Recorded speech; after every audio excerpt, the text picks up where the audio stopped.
Your mission is critical. Click subscribe above to get every action-packed declassified file in the Jack Kincaid thriller series. The world is counting on your success. This message will self-destruct in 3, 2, 1. Mission critical. Chapter 1. The Florida sun, even in late fall, had a lazy, deceptive warmth to it, the kind that made you forget the world was mostly run by bastards with spreadsheets and bad intentions. I was anchored out in a quiet stretch of the Caloosahatchee River, west of Lake Okeechobee, trying to coax some life back into the Sea Witch's tired old generator. The Mojave had been brutal.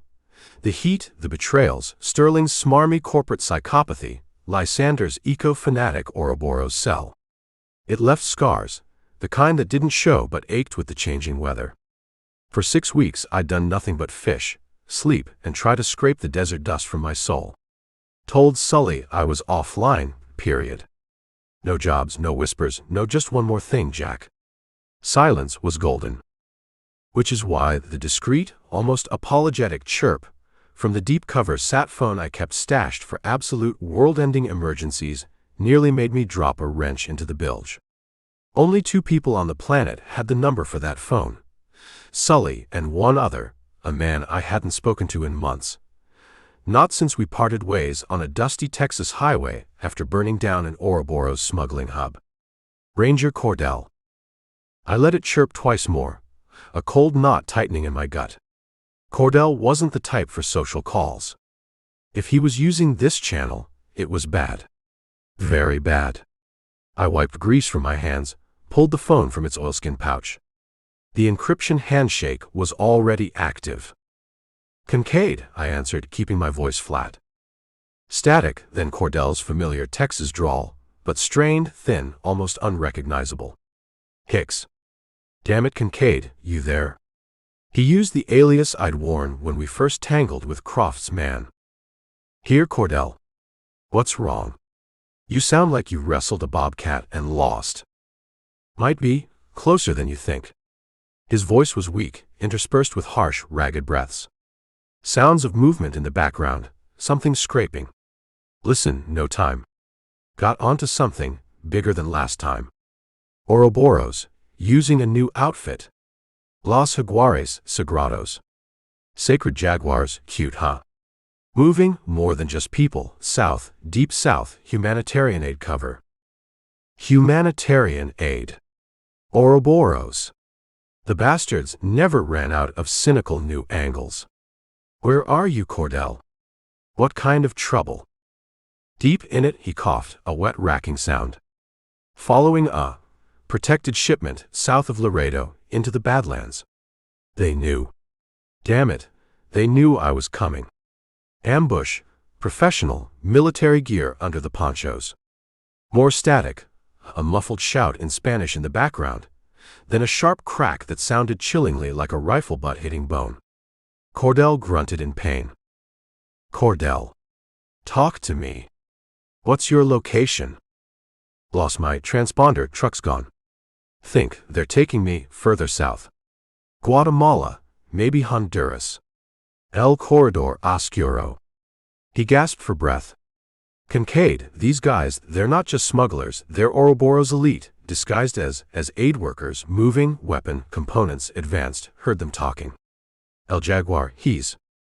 The line crackled violently, then went dead. Utter absolute silence.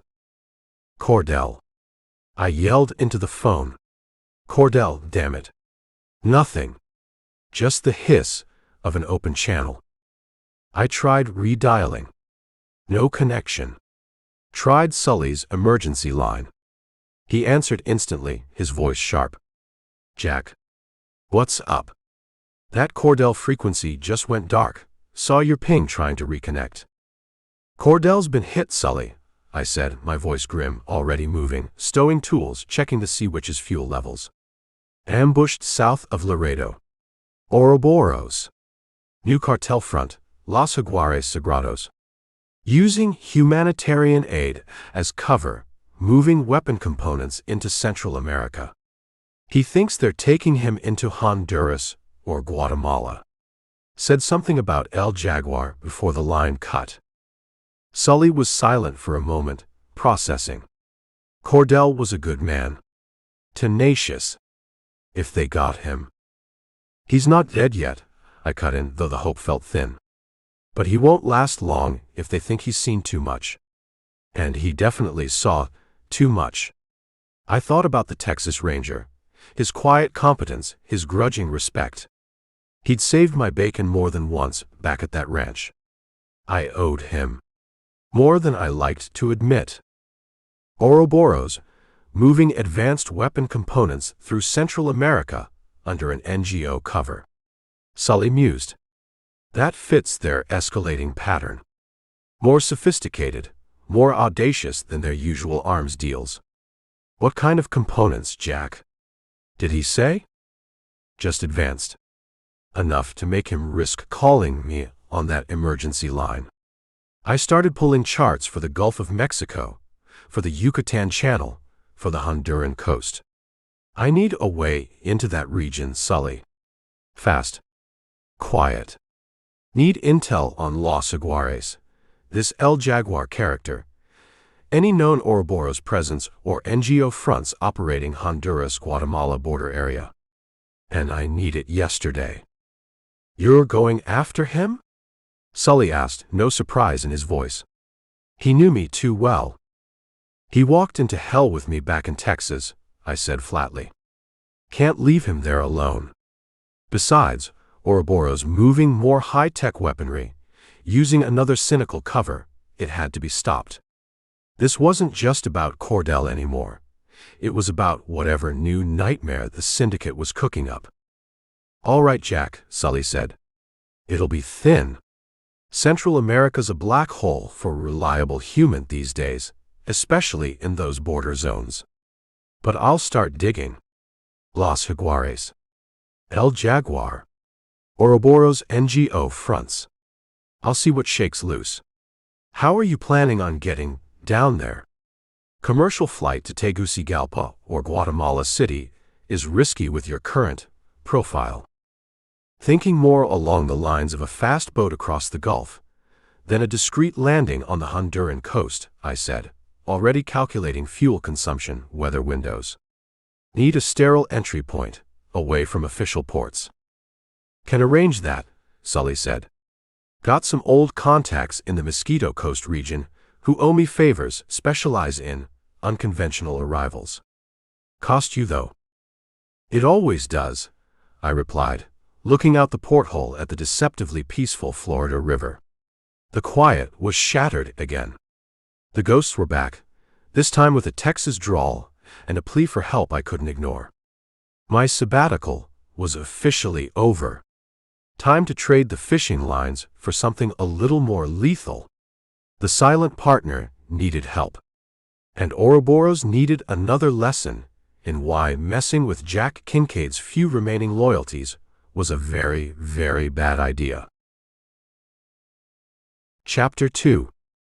The drive west from the Florida Panhandle into Texas was a long, monotonous blur of Interstate 10, greasy truck stop coffee, and the ever-present sun hammering down on the baked asphalt. I swapped the anonymous sedan I'd borrowed near Apalachicola for an even more anonymous, dust-colored Ford F-150 with a camper shell, cash, no questions asked, from a used car lot outside Beaumont that looked like it specialized in vehicles whose previous owners had likely met unfortunate ends. It had Texas plates blended in, and the camper shell offered a place to crash and store the minimal gear I'd brought from the Sea Witch. Cordell's last garbled transmission mentioned being south of Laredo, near Encinal, when the Ouroboros Sacred Jaguars hit him. Encinal, when I finally rolled in after another day of hard driving, wasn't much more than a wide spot in the highway, a gas station, a couple of boarded-up storefronts, a dusty cantina called La Polvereda, the dust cloud, and a single blinking traffic light that seemed utterly superfluous given the lack of actual traffic. The air tasted of diesel fumes, hot dust, and the kind of quiet despair that clings to places forgotten by progress. Finding a Texas Ranger's abandoned official vehicle in this sparsely populated stretch of brush country shouldn't have been hard if you knew where to look. Cordell was smart, methodical. He wouldn't have just left it by the side of the road unless he had no choice. Sully, before I went completely dark again, had managed to get me the last known ping from Cordell's official transponder, a remote stretch of ranch road about 10 miles west of Encinal, near a place the locals apparently called Devil's Backbone Ridge for its jagged silhouette against the sky. The ranch road was barely a track, 2 ruts carved through mesquite and prickly pear, heat shimmering off the caliche. I drove slow, windows down despite the dust, listening, watching. Found it half a mile in, nosed into a shallow arroyo partially hidden by overgrown salt cedar. Cordell's dark green Ford Explorer, Texas Parks and Wildlife insignia on the doors, looking strangely out of place, abandoned. I parked my pickup further back, out of sight, and approached Cordell's vehicle on foot, every sense on high alert. No obvious signs of a firefight from a distance. No bodies. No bloodstains visible on the dusty ground. But the driver's side door was ajar, sprung slightly like it had been wrenched open with force. The interior was tossed, glove compartment open, contents spilled, seat cushions askew. Someone had been looking for something, or someone. Stepping closer, I knelt, examining the ground around the driver's door. Scuff marks in the hard-packed dirt, deep, multi-directional, the kind made by struggling boots. A couple of small, dark stains on the caliche that could have been oil or could have been blood. Too old to tell for sure without a kit I didn't have. Further out, maybe 10 feet from the truck, almost hidden under a clump of prickly pear, glinted something metallic. A shell casing. 9mm parabellum, but not standard U.S. law enforcement issue. Looked like Eastern European surplus, maybe Czech. The kind Ouroboros favored for its deniability and untraceability. One casing. Clean shot. Or just a warning. I circled the truck. Passenger side looked untouched. Rear doors locked. Then I saw the faint drag marks in the dust leading away from the driver's side, heading south, towards a break in the low hills that marked the general direction of the Mexican border, still miles away but an ever-present reality out here. 2 sets of heavy boot prints accompanying the drag marks. Professional spacing, no wasted movement. They hadn't just grabbed Cordell, they'd taken him efficiently, probably with overwhelming force, minimizing struggle, minimizing noise. This wasn't a random border ambush by jumpy narco thugs. This was a professional snatch. Ouroboros. They knew who Cordell was, knew he was a ranger, knew he was getting too close to their humanitarian aid pipeline that was actually moving weapon components. They didn't kill him on sight. That meant they wanted him alive. For questioning. About what he knew, who he worked with, who else might be looking. That was bad news for Cordell. Very bad. I crouched by the drag marks, scanning the ground meticulously. Cordell was a pro. If he'd had even a split second, he would have left a sign, something only another pro or someone who knew his specific habits might recognize. The Ouroboros team would have swept the area for obvious clues, but Thorne himself had taught me about the efficacy of subtle, almost invisible markers. Then I saw it. Tucked into the thorny embrace of a chala cactus just beside the faint drag marks, almost perfectly camouflaged by the plant's own desiccated brown spines, was a single unsmoked Camel cigarette, Cordell's brand. Deliberately, almost formally, snapped cleanly in half. The broken filter end was pointing due south-southwest. Not directly towards the most obvious border crossing points, but angled slightly towards a particularly rugged, remote stretch of canyon country known for its hidden springs and old smugglers' trails. It wasn't just a dropped cigarette. It was a message. Cordell knew these old tricks just like I did. A snapped cigarette, distress under duress. Filter pointing the direction of travel. He was alive when they took him, conscious enough to leave a sign. And he was telling me where they were heading. South-southwest. Deeper into the Badlands. Towards Mexico, yes, but via a route that screamed off the beaten path, a route chosen for its isolation, its difficulty. A route Ouroboros would use if they wanted to move high-value cargo or a high-value prisoner without attracting attention. I crushed the two halves of the cigarette under my boot, erasing the sign. Stood up, looking out at the vast, silent expanse of Texas dust and shimmering heat haze. Cartel was alive, for now. Taken by Ouroboros professionals, heading into a lawless region where borders were just lines on a map and life was cheap. The humanitarian aid cover, the weapon components, El Jaguar, it was all waiting down that dusty trail. My jaw tightened.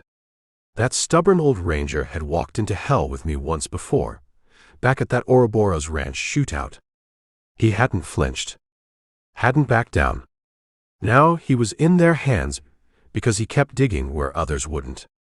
I owed him. I walked back to my pickup, the silence of the desert pressing in.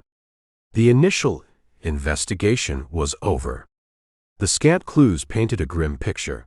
A professional abduction, Ouroboros' involvement confirmed, Cartel alive but in extreme danger heading south. Time to stop being Ray Hicks, the down-on-his-luck job seeker, and become Mako again, the ghost who hunted other ghosts. First stop, a town further south, closer to where those tracks were leading, a place to get better maps, maybe different gear. Then, follow that broken cigarette. Chapter 3. Sully, you got anything on a crew calling themselves Los Jaguares Sagrados? I kept my voice low, speaking into the burner phone I'd picked up in Laredo, huddled in the dubious privacy of a payphone stall outside a dusty gas station in Zapata, Texas. The sun beat down, making the metal booth an oven. The snapped Camel cigarette Cartel left pointed south-southwest. That meant rough country, likely crossing into Mexico where the official maps got fuzzy and jurisdictions dissolved into conveniently ignored lines in the sand. Sacred Jaguars. Sully's voice crackled back after a moment, filtered through layers of encryption. New one on me, Jack. Sounds theatrical. Border regions always got new gangs popping up like mushrooms after a flash flood, usually rebranding of old dogs with new fleas. What's the connection to Cartel? He was onto them before they snatched him, I said. His last words mentioned them.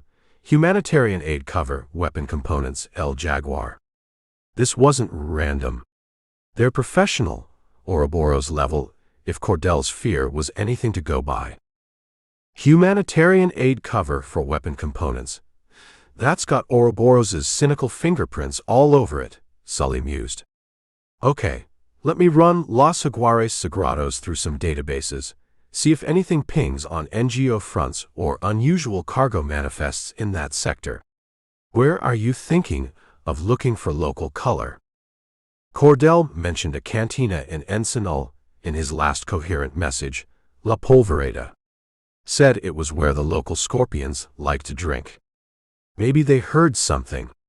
But Ensenal was where I found the truck, likely crawling with interest now. Zapata felt marginally less hot for the moment. Any known ranger hangouts or informant spots in Zapata? Place he might have used to listen with his ear to the ground. Zapata. Sully was quiet for a second, likely keyboards clicking on his end. Cartel was old school. Liked places with character, meaning dirt floors and bad tequila. There's a cantina called the Dusty Spur off Highway 83. Been there since dirt was invented. Full of roughnecks, ranch hands, guys who might know which way the wind blows or which way a ranger disappeared. Watch yourself, Jack. These border towns, allegiances shift faster than the river sand. Always do, I grunted, hanging up. The Dusty Spur.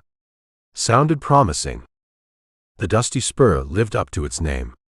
And its reputation. It was a long, low adobe building with a sagging porch, set back from the highway, looking like it had been there since the Alamo was a condo development. Inside it was dim, cool after the brutal sun, smelling of stale beer, cheap whiskey, fried food, and unwashed male desperation. A couple of ceiling fans stirred the smoky air with lazy indifference. Half a dozen patrons, leathery old vaqueros, younger guys in oil-stained work shirts, a couple of hard-looking women who'd seen too many sunrises from the wrong side of a tequila bottle, nursed drinks, saying little, watching everything. The bartender was a mountain of a man with a ZZ-top beard and eyes that looked like chipped obsidian.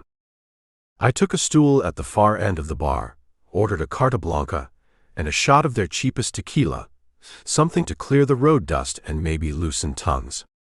The bartender, whose name tag improbably read Tiny, slammed them down without a word. Played it slow. Nursed the beer. Let the tequila burn. Listened. Mostly Spanish, rapid fire, punctuated by occasional grunts or harsh laughter. Talk of dry wells, sick cattle, a border patrol checkpoint that was suddenly being extra vigilant up north. Nothing about missing rangers or sophisticated new cartels. After a while, I caught Tiny's eye. Heard a man might find some specialized transport work around here, I said, keeping my voice low. Ray Hicks the down-on-his-luck drifter looking for any angle. Got experience moving delicate cargo. Southbound. Discreet. Tiny polished a glass with a dirty rag, his obsidian eyes unblinking. Lot of folks looking for work, friend. Lot of cargo moving. Most of it ain't delicate.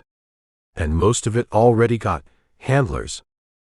Heard about a new crew, I pressed, trying a different tack. Real professional. Call themselves something like Los Gatos Centos. Sacred Cats. Close enough to maybe get a reaction, if they knew the real name. Tiny paused, his polishing for a fraction of a second. That was it. The tell. Never heard of him, he rumbled, moving down the bar.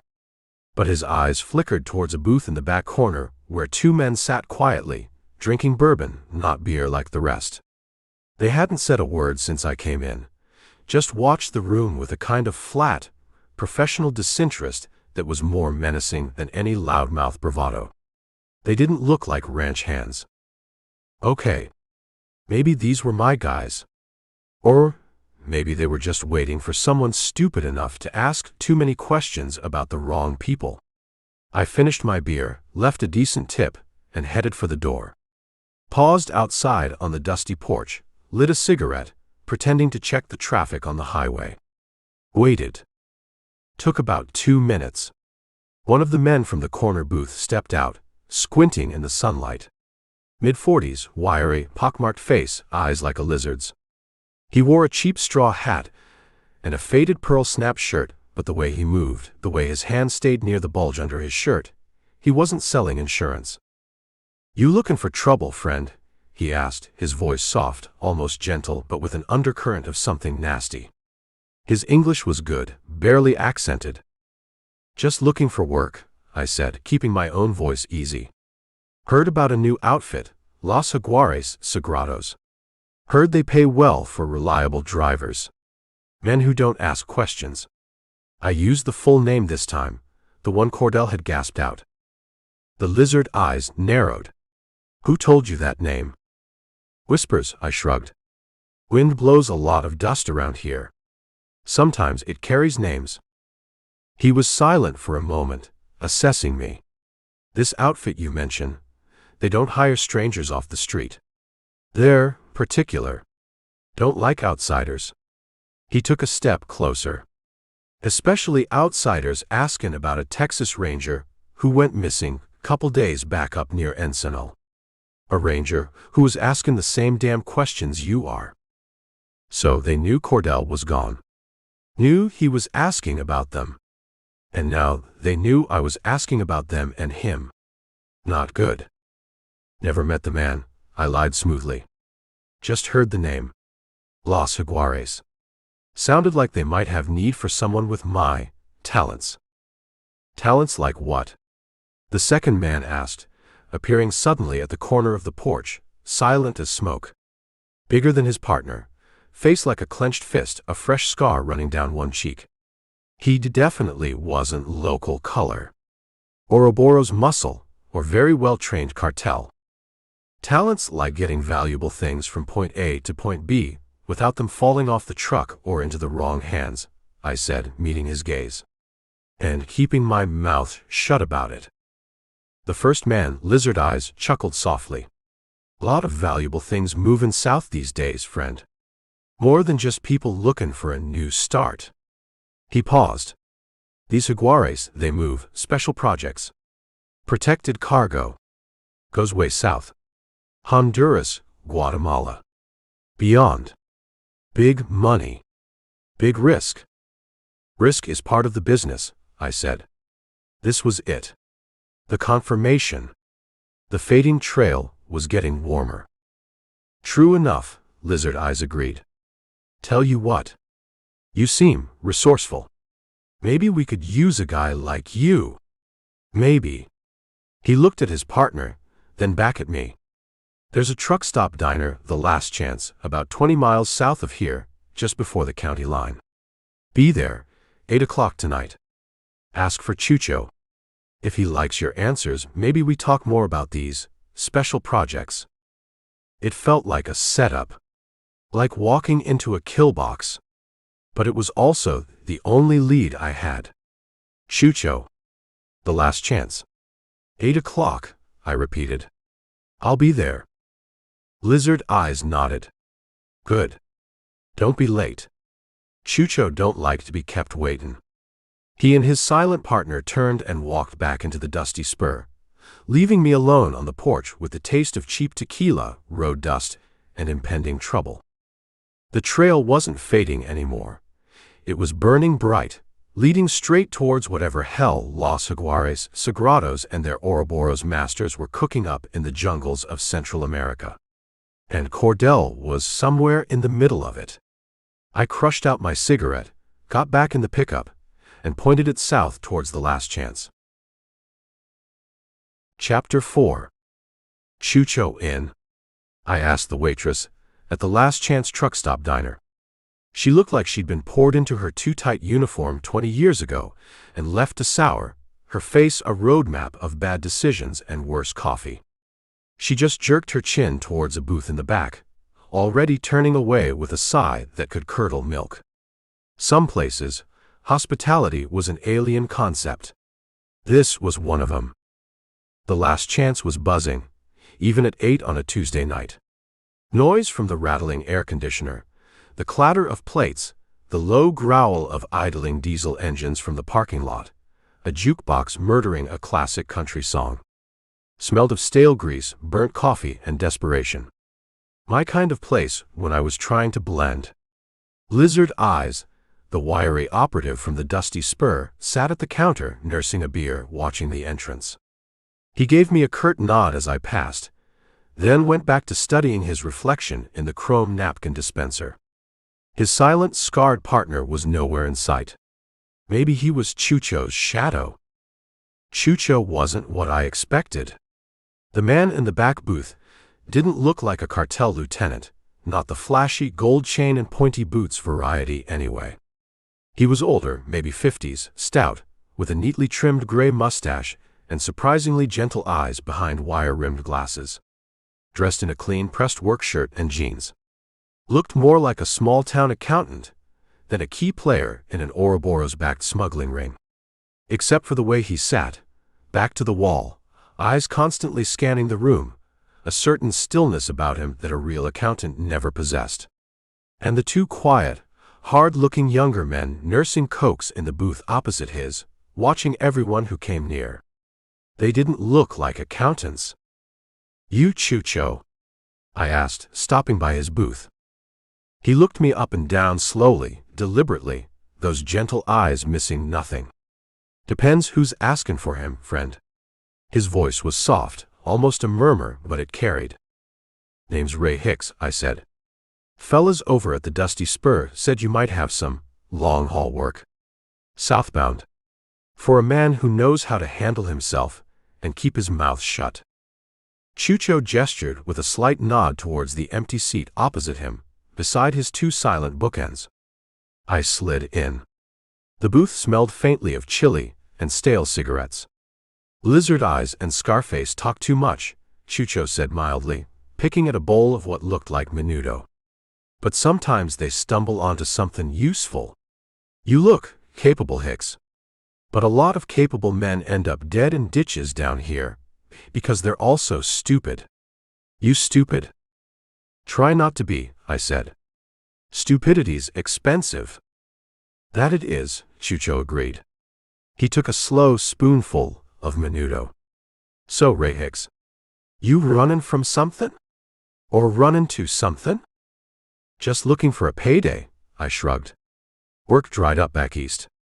Heard there was opportunity down here for a man who ain't afraid of hard travel and don't ask too many questions. Opportunity, Chucho repeated as if tasting the word. There's always opportunity for the right kind of man. The kind who understands discretion. The kind who can follow orders precisely without needing a damn blueprint for every little thing. His gentle eyes sharpened slightly. The kind who doesn't get spooked easy when things get complicated. Complicated doesn't bother me, I said. Long as the pay is good. Pay's good, Chucho confirmed. Very good. For the right man. He paused, studying me again. These talents you mentioned to Lizard Eyes. What kind of talents we talking about? You a wheelman? Good with a wrench? Or more specialized? Done a bit of everything, I said vaguely. Driven long haul. Handled security for sensitive shipments. Know my way around an engine. And yeah, I let a bit of steel creep into my voice. I can handle personnel issues if they arise. Chucho nodded slowly. Lizard Eyes said you didn't flinch when Scarface crowded you. Said you looked like you knew which end of a gun was which, even if you weren't carrying one he could see. He smiled faintly. That's good. We don't like cowboys. We like professionals. Even if they're temporarily between engagements. Engagements have a way of ending, I said. Paychecks too.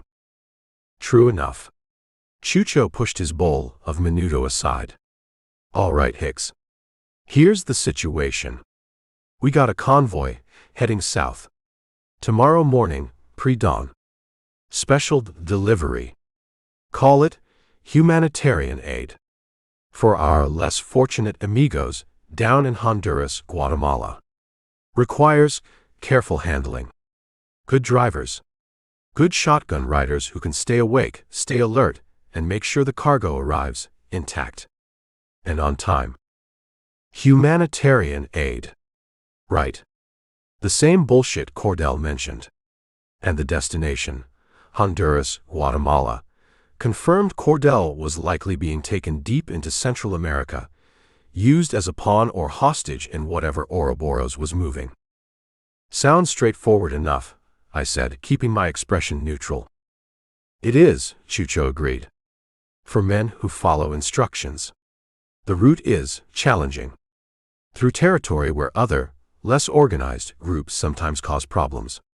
So, we need men who aren't afraid of a little excitement. Men who value loyalty. And silence. He looked at me hard. You interested in seeing some new scenery, Hicks? Pays $5,000 US on delivery in San Pedro Sula. Plus expenses. $5,000. Generous for a driving gig, even a risky one. This wasn't just about needing bodies. They were buying loyalty or at least complicity. This was my ticket south, my way to track Cordell, my way into the heart of Los Jaguares and their Ouroboros masters. San Pedro Sula, I repeated as if considering. Long drive. But profitable, Chucho said smoothly. For a man looking for a fresh start. A new opportunity. I met his gaze. All right, Chucho. I'm in. When do we roll? A flicker of something, satisfaction, approval, in those gentle eyes. Good. Glad to hear it. He pulled a cheap notepad and a stubby pencil from his shirt pocket, scribbled something down. Tore off the sheet, slid it across the table. This is the rendezvous. Warehouse complex off Highway 359, west of Laredo. Be there 0300 hours. Ask for a fella named Hector. He'll have your assignment, your truck. Bring only what you can carry, in a small duffel. No personal weapons, we provide what's needed. No questions once you're on the road. Understood. Understood, I said, pocketing the address. Good. Chucho nodded to his two silent bookends. They stood up. He remained seated. Don't be late, Hicks. Hector doesn't like to be kept waiting. And neither do our beneficiaries south of the border. He picked up his spoon, went back to his menudo, as if I was already gone. I slid out of the booth, gave a curt nod to Lizard Eyes at the counter as I passed. He just smirked, went back to his beer. I walked out into the buzzing neon of the truck stop night, the weight of the deal settling on me. I had my ticket south, a ride straight into the Viper's nest. Now I just had to survive the journey, and figure out how to rescue Cordell, and stop whatever Ouroboros was planning, all while pretending to be a loyal company man for Los Jaguares Sagrados. Found a payphone near the trucker's lounge, shielded from the diner windows by a stack of discarded tires. The air smelled of diesel and desperation. I punched in the long, complex sequence for Sully's most secure, burn after reading emergency voice drop. Spoke quickly, quietly. Sully. Mako. Got passage south. Convoy. Humanitarian aid, Ouroboros front, Los Jaguares Sagrados. Leaves Laredo 0300 tomorrow. Destination San Pedro Sula, Honduras. I'm driving. Expect to be off-grid for duration. Cordell likely with them, or ahead. This is the pipeline for the special cargo. Will advise if when possible. Watch my back trail. This one feels bad. I hung up before any trace could linger. No confirmation needed from Sully. He'd know what to do, or what not to do. Now, just had to make it to Laredo by 0300. And try not to get killed before the real fun even started. Southern bound. Right into the dust and shadows. Chapter 5. The address Chucho scrawled on the back of a greasy napkin led to a sprawling, anonymous warehouse complex on the western outskirts of Laredo, a place where the city's dusty sprawl started to bleed into the endless mesquite and chaparral. It was 0245 hours when I pulled my battered Ford pickup into the shadows across the street, engine off, watching. The place hummed with a quiet, purposeful energy that belied the hour. Floodlights illuminated a wide yard where half a dozen heavy-duty trucks, some sporting faded logos of non-existent charities like Manos Amigas del Sur, Friendly Hands of the South, others plain unmarked 18-wheelers, were being maneuvered by silent drivers. Figures moved between the trucks and a large loading bay, their movements economical, disciplined. Armed guards, a mix of local hard cases and the more professional, khaki-clad types I recognized as Ouroboros' standard issue, patrolled the perimeter fence. No sign of actual humanitarian aid being loaded. These looked more like logistical preparations for a military convoy. I ditched the pickup a few blocks away, grabbing my small duffel, and walked towards the main gate, affecting the slightly nervous but ready for anything look of Ray Hicks, new hire. The guards at the gate were the local variety, bored, chewing tobacco. They checked my name, Hicks, against a clipboard, grunted, and waved me through towards a harried-looking man in a stained grease monkey's jumpsuit standing by a battered Kenworth. "You Hicks?" the man asked, not bothering with introductions. He had Hector stitched crudely above his pocket. Chucho's contact. "Good. You're driving this rig here, number 3 in the line. Got a partner for ya, name of Luis. He's already in the cab, probably asleep. Don't wake him till we roll. Just check your fluids, tires. We move at 0330 sharp. Any questions?" He didn't wait for an answer, already turning to shout at another driver. The Kenworth was old, smelled of stale cigarettes and unwashed trucker, but the engine, when I checked it, sounded surprisingly well maintained. Luis, my partner, was indeed slumped in the passenger seat, a young, sullen-looking kid with a bad complexion and nervous eyes, definitely not asleep, just pretending to be. He grunted when I climbed in, then went back to staring out the side window. Friendly type. The cargo bed was sealed. No way to see what Manos Amigas del Sur was supposedly delivering. At precisely 0330, engines rumbled to life in sequence. Our convoy, 6 heavy trucks, 2 lead escort pickups with tinted windows and what looked like reinforced bumpers, and 2 more bringing up the rear, rolled out of the warehouse complex, heading south, not towards the main international bridge, but west towards a less traveled stretch of border. The crossing itself was an anticlimax. No official checkpoint. Just a rough track leading down to a wide, shallow ford in the Rio Grande, the water gleaming like dirty silver under the pre-dawn stars. On the Mexican side, more armed men waited, waving us through with practiced efficiency. No passports stamped, no questions asked. Los Jaguares Sagrados owned this little piece of the border, lock, stock, and riverbed. Once across, the convoy picked up speed, plunging into the darkness of northern Mexico. The landscape was harsh, unforgiving. Low hills, thorny scrub, endless stretches of dusty plains. Luis, my co-pilot, finally spoke. "You drive good, gringo," he muttered in heavily accented English, not looking at me. "Not like some of these other pendejos." "Been driving trucks a long time," I lied easily. "Yeah. Where you drive before?" he pressed, a hint of suspicion in his voice. "Here and there," I shrugged. "Mostly agricultural. Produce. Livestock. Nothing as important as this humanitarian aid, though." I watched for his reaction. He just grunted again, non-committal, went back to staring out the window. The discipline within the convoy was tight. Radio silence, except for brief coded bursts between the lead escort and the truck drivers. Strict speed limits, maintained spacing. Ouroboros professionalism, layered over raw cartel muscle. They were moving something valuable, something they didn't want anyone, not even their own drivers, knowing too much about. And I still had no idea if Cordell was with this specific group, or if he was being moved by another Jaguar cell. Around mid-morning, after hours of relentless driving through the increasingly rugged terrain, we pulled into a dusty, sun-baked rest stop, a couple of abandoned adobe buildings, and a crumbling corral for a brief halt. Fuel trucks appeared as if from nowhere, topping off our tanks.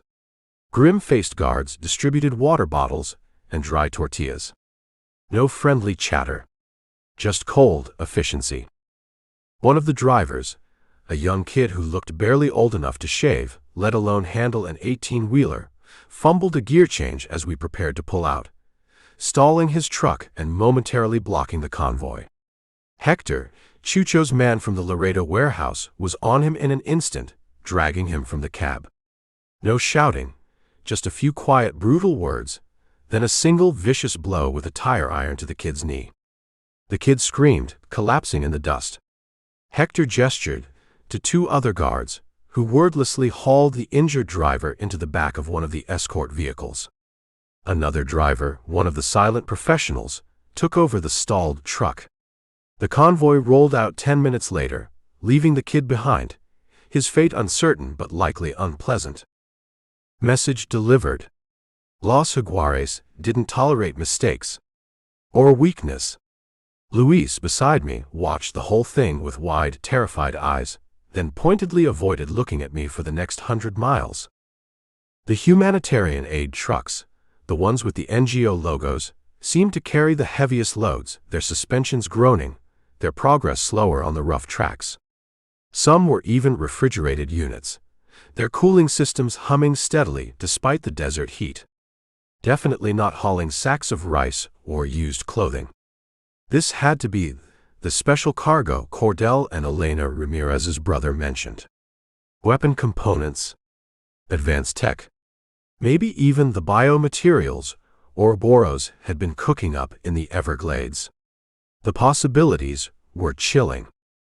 As dusk began to settle, Painting the sky in bruised purples and oranges, the convoy turned off the main dirt track, heading into a narrow canyon that opened into a surprisingly green, hidden valley. At the far end, nestled against the canyon wall, was a sprawling fortified hacienda complex. High adobe walls, watchtowers, armed guards patrolling the perimeter. Looked less like a ranch, more like a military base. This wasn't San Pedro Sula yet, not by a long shot. This was a major staging post, deep in cartel territory. The trucks rumbled through a heavy steel gate, into a dusty central courtyard. More armed men, these ones looking tougher, more seasoned than the Laredo crew, watched us with hard, appraising eyes. Hector jumped down from the lead pickup, started barking orders. Drivers were herded towards a long, low barracks building. The special cargo trucks, including mine, were directed towards a separate, heavily guarded warehouse at the far end of the compound. "Welcome to Rancho Jaguar, gringo," Luis muttered beside me, a new layer of fear in his voice. End of the line for some. Beginning of the hell for others. I cut the engine, looking around at the fortress, the heavily armed men, the sense of ruthless control. This wasn't just a stopover. This was a processing center, a nerve hub for Ouroboros' Central American pipeline. Cordell, if he was still alive, was likely somewhere inside these walls. And so was whatever special cargo the syndicate valued more than human life. The jungle welcome was just beginning, and it already smelled like death. Chapter 6. Rancho Jaguar wasn't a ranch. It was a fortress masquerading as one, tucked deep in a dusty canyon that bled into even dustier plains. The main hacienda building, probably charming a century ago, now had reinforced shutters, steel doors, and an ugly array of antennas sprouting from its red tile roof. Cinderblock barracks housed the drivers and lower echelon muscle. Warehouses, built of corrugated iron and prefab concrete, baked under the relentless sun. And everywhere, men with guns. Local pistoleras sporting cheap sunglasses and too much bravado, mixed with the quieter, colder-eyed professionals in khaki, the Ouroboros contingent, including Croft's man I'd pegged from the initial stash house. He seemed to be second in command here, deferring only to shadows. Our arrival hadn't exactly been met with a welcoming committee and margaritas. More like curt nods, suspicious stares, and a quick shakedown by Hector's men before we were herded into one of the barracks. Bunk beds, a single flickering bulb, the pervasive smell of unwashed bodies, stale sweat, and cheap disinfectant. Home sweet hell. Luis, my sullen co-driver from the Kenworth, immediately found a corner bunk and feigned sleep, clearly wanting nothing more to do with the gringo who'd seen too much. Fine by me. I needed to listen, observe, get a feel for the rhythm of this place, the hierarchy, and most importantly, any whispers about a captured Texas Ranger or the true nature of the humanitarian aid we were supposedly hauling. The next 24 hours were a masterclass in feigned boredom and active listening. I played cards, badly, with some of the younger cartel recruits, guys with more tattoos than sense, full of tequila-fueled boasts about their exploits. Lost a few pesos, bought a few rounds of warm cerveza, let them think Ray Hicks was just another down-on-his-luck gringo looking for a payday, maybe a little slow on the uptake. "This El Jaguar," I ventured casually during one particularly dull hand of poker, squinting at my cards. "Heard he runs a tight ship. Never met the man myself." The chatter around the rickety table died instantly. The young Sicario across from me, a kid with a bad knife scar across his cheek, stopped shuffling his cards. His eyes, previously glazed with cheap beer, sharpened with something that looked a lot like fear. "You don't meet El Jaguar, gringo," he said, his voice suddenly hushed. "You just do what he says. Or what his lieutenants say. If you're lucky. If you're unlucky." He drew a finger across his throat, a gesture that needed no translation. "Yeah, well, I like to know who I'm working for," I shrugged, trying to sound naive. Another driver, older, with a face like a worn leather saddlebag, leaned in. "Nobody sees El Jaguar, man. Not unless he wants to see you. And that usually means you've done something real bad or real good. Either way, probably your last day. He spat on the dirt floor. He's a ghost. A whisper. But his claws. They everywhere. This whole operation, it's his. From Laredo down to, well, wherever this damn aid is really going. Humanitarian aid, I repeated, testing the phrase. For the poor folks in Honduras, right? The old driver just laughed, a harsh barking sound. Sure, gringo. Humanitarian aid. Just like those fancy Manos Amigas, trucks are full of baby food and blankets. He winked, a grotesque parody of camaraderie. Special aid. For special friends of El Jaguar. And his socios grandes. Big partners. Ouroboros. Later, near the communal mess tent, greasy beans, stale tortillas, coffee that tasted like boiled rust, I overheard two of the khaki-clad Ouroboros types talking quietly in what sounded like Serbo-Croatian. I didn't understand the language, but I understood the tone.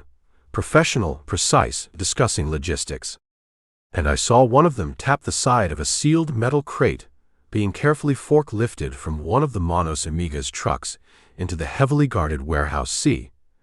The same warehouse Croftsman had shown such interest in back at the first stash house. The crate bore no NGO markings, only stark alphanumeric codes, and a small, almost invisible Ouroboros serpent symbol stenciled near its locking mechanism. My gut tightened. This was it. The special cargo. No sign of Cartel.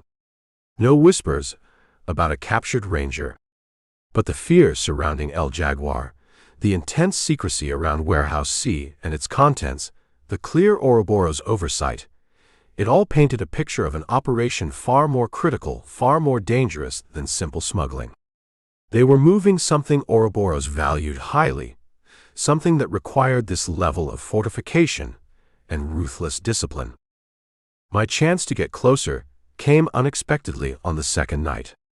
I was sharing a bottle of dubious tequila with Luis, my co-driver, who'd finally decided Ray Hicks wasn't an immediate threat, or maybe just needed someone to complain to. He was young, scared, and way over his head, mostly worried about getting paid and getting back across the border in one piece to his girl in Laredo. This next leg, he slurred, gesturing vaguely south with his bottle, Hector says it's rough. Through the mountains. Bad roads. Says El Jaguar himself wants no delays on this shipment. No mistakes. He shivered, despite the heat. Heard what happened to that kid Ramirez, the one who stalled his truck. They found him in a ditch outside Encinal. No knees. A cold knot formed in my stomach. Ramirez. Not Alina's brother, Mateo, then. Just another disposable piece in their game. It underscored the ruthlessness I was dealing with. Yeah, tough business, I said, keeping my voice neutral. So, what's so important about this cargo, anyway? Gold? Weapons? Seems like a lot of firepower just for charity supplies. Luis looked around nervously, then leaned closer. Don't know, man. Nobody knows. Only El Jaguar, and maybe his top federales. He used the term loosely to mean the Ouroboros professionals, like that gringo frio, Croftsman, you know. The one they call El Supervisor. He shuddered. But whatever it is, it's worth more than all our lives combined. Heard Hector say they're prepping the convoy, the special trucks, including ours, to roll out before dawn. New drivers for those ones, handpicked by El Supervisor. We just provide flank security, run interference if needed. Before dawn. That meant tonight. And if Cartel was here, alive, they'd likely move him with the main shipment or dispose of him before they left. The thought of Croftsman, El Supervisor, being here, overseeing the critical phase, sent a chill down my spine. This was definitely Ouroboros, prime time. Just then, the door to the barracks creaked open. Hector, Chucho's man from Laredo, stood silhouetted, his face grim. Hicks. Luis. El Supervisor wants to see you. Now. Warehouse C. Luis went pale, scrambling to his feet. My own heart hammered against my ribs. Warehouse C, where the special cargo was. Where Croft's man held court. Was this it? Had they made me? Or was this just another charming invitation to dance closer to the grave? I followed Hector out into the cool desert night, towards the heavily guarded warehouse, the whispers about El Jaguar and his deadly cargo echoing in my mind. The next move in this game was about to be called. Chapter 7. Hector, Chucho's man with the face like a sun-baked boot heel, didn't offer pleasantries. Just jerked his chin towards the massive, windowless bulk of Warehouse C. El Supervisor wants a word. You two. Now. His eyes, small and hard, lingered on me a fraction too long. Luis, beside me, swallowed audibly, his Adam's apple doing a nervous jig. Whatever waited inside Warehouse C, it clearly wasn't the employee suggestion box. We followed Hector across the dusty compound, the late-night air still carrying the chill of the high desert. Two khaki-clad Ouroboros professionals, the silent, watchful types, flanked the reinforced steel door of the warehouse, their assault rifles held at a casual but ready port. They didn't acknowledge Hector, just watched us pass with the dead-eyed indifference of men who'd seen too much and cared too little. Hector punched a code into a keypad. The heavy door hissed open, revealing not darkness, but a brightly lit, climate-controlled interior that felt like stepping onto another planet. Gone was the rustic, dilapidated feel of Rancho Jaguar. This was Ouroboros Prime. Polished concrete floors, banks of humming machinery, figures in sterile white coveralls moving with quiet efficiency around a series of massive olive-drab shipping containers. The containers themselves looked military-grade, heavily reinforced, each bearing complex stenciling, hazard placards that looked vaguely familiar from the Everglades bioweapon incident, and more chillingly, the freshly applied almost too perfect logo of Manos Amigas del Sur, friendly hands of the South, complete with a saccharine image of clasped hands over a rising sun. Humanitarian aid, my ass. This was where the real cargo, the special projects Lizard Eyes and the old trucker back at the Dusty Spur had whispered about, got its saintly disguise. Standing near the center of the warehouse, observing the activity with an air of detached command, was him. El Supervisor. The man I recognized from Harrison Croft's security detail at Palmetto Shores years ago, the one with the coiled spring readiness and eyes that missed nothing. He hadn't aged much, just acquired a few more hard lines around his mouth, a deeper frost in his gaze. He wore the same practical khaki field gear as his men, a stark contrast to the expensive suits he'd favored in Florida.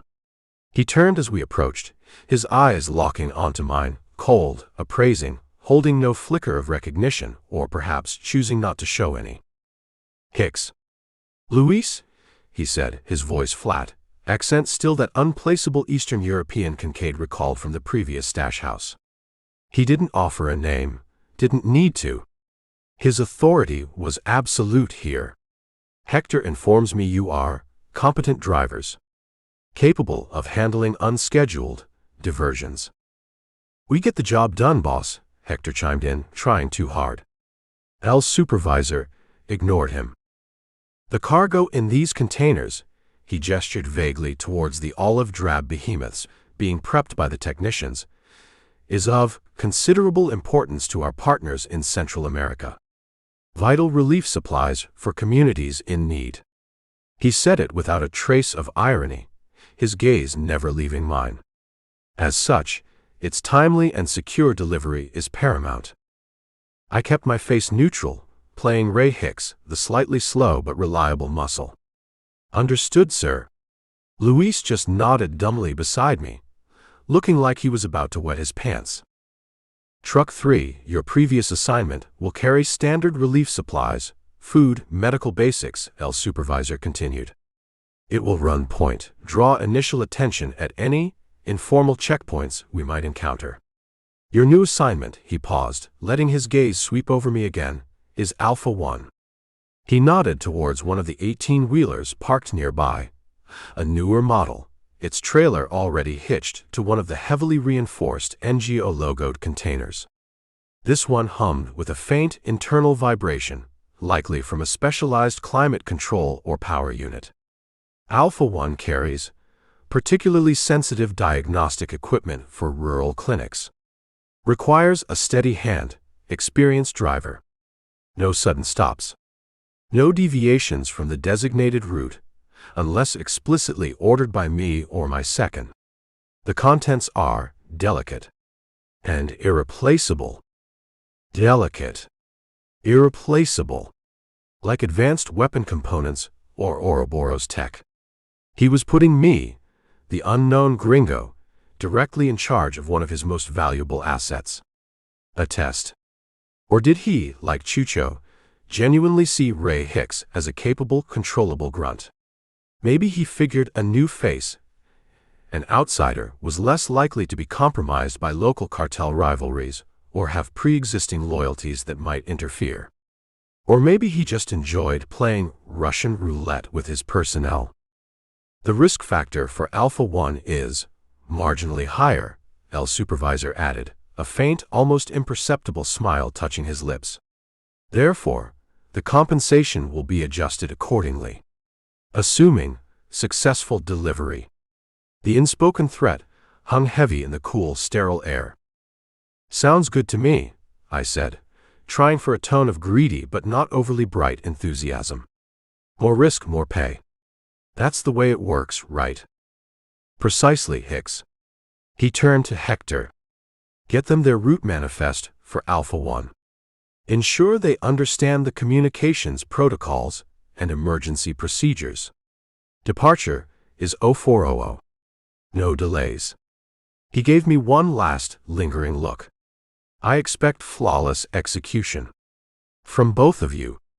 Then he turned and walked away, disappearing into an office at the far end of the warehouse, leaving us with Hector. Hector, looking relieved to be out from under El Supervisor's direct gaze, puffed up slightly. All right, you heard the man. Alpha 1. He led us towards the designated truck. This ain't no joyride. You screw this up, El Jaguar himself will hear about it. And trust me, he leaned closer, his breath smelling of stale coffee and fear, you don't want El Jaguar hearing your name for the wrong reasons. We climbed into the cab of Alpha 1. It was cleaner than the truck I'd driven from Laredo. Newer, the dash bristling with more sophisticated comms gear and what looked like a secure GPS unit. Hector handed me a sealed data slate. Route, comm codes, emergency contacts. Memorize it. Then destroy it. You got questions, you ask me before we roll. Once we're moving, radio silence unless it's critical. He backed away, already focused on the next set of drivers. Luis slumped into the passenger seat, looking green. Madre de Dios, he whispered. Alpha 1. Sensitive cargo. What did we get ourselves into, Hicks? I didn't answer. Just did a quick, surreptitious sweep of the cab, under the seats, behind the dash panels, checking the headliner. Looking for bugs, hidden cameras, anything out of place. Found one almost immediately. A tiny, pressure-activated tracker tucked into the driver's seat cushion, designed to signal if the primary driver was unexpectedly replaced. And another, a pinhole microphone embedded near the rear-view mirror. El Supervisor wasn't just trusting us with his sensitive diagnostic equipment, he was making damn sure we behaved. I left them in place for now. Removing them would trigger its own alarm. Just filed the information away. I was driving a truck full of Ouroboros' deadliest secrets, under constant surveillance, heading deeper into Central America, directly towards whatever hell El Jaguar had planned. And somewhere in this convoy, or at the next stop, Ranger Cordell was either a prisoner or a ghost. The Saint's disguise was complete, meticulous, terrifyingly effective. Friendly hands of the South, delivering salvation in sealed containers. I checked the side mirrors, the engine gauges, my face carefully arranged into the impassive mask of Ray Hicks, reliable wheelman. The action now wasn't just about finding Cordell. It was about understanding what was in this truck, where it was going, and how to stop it before it reached its destination. The road south had just become a one-way ticket into the inferno. Chapter 8. You ever been this far south before, Hicks? Luis asked, his voice barely a whisper over the drone of the Kenworth's big diesel and the constant rattle of something loose in the dashboard. We'd been driving for what felt like an eternity, pushing deeper into a Mexico that looked nothing like the border towns. The dusty plains had given way to rugged, saw-toothed sierras, then plunged into increasingly dense, humid jungle that clawed at the edges of the narrow, badly maintained dirt track Los Jaguares called a road. Hours of it. My internal clock said it was well past noon, the sun a diffuse, oppressive heat through the triple canopy overhead. Been a few places, I replied noncommittally, keeping my eyes on the barely visible track ahead and the rear-view mirrors. The convoy discipline remained tight. 2 escort pickups ahead, 2 behind, our Manos Amigas del Sur truck somewhere in the middle, El Supervisor's Ouroboros professionals likely in one of the lead vehicles, overseeing their precious humanitarian aid. This route ain't exactly on the tourist map, though. Luis snorted, wiping sweat from his brow. No shit. This is Jaguar country. Locals know better than to use these roads unless they got his blessing. Or a death wish. He glanced at me nervously. You ain't worried, Hicks? About El Jaguar? Worrying's bad for the digestion, I said, trying for the laconic, tough guy persona Ray Hicks was supposed to embody. Inside, I was a coiled spring. Every shadow in the dense jungle looked like an ambush point. Every unfamiliar bird call sounded like a signal. And every mile south took us further from any semblance of law, deeper into Ouroboros territory. And hopefully, closer to Cordell. Around mid-afternoon, the lead escort vehicle signaled a halt. The convoy pulled into a small, concealed clearing dominated by a cluster of dilapidated, thatch-roofed huts and a couple of newer, prefab metal sheds.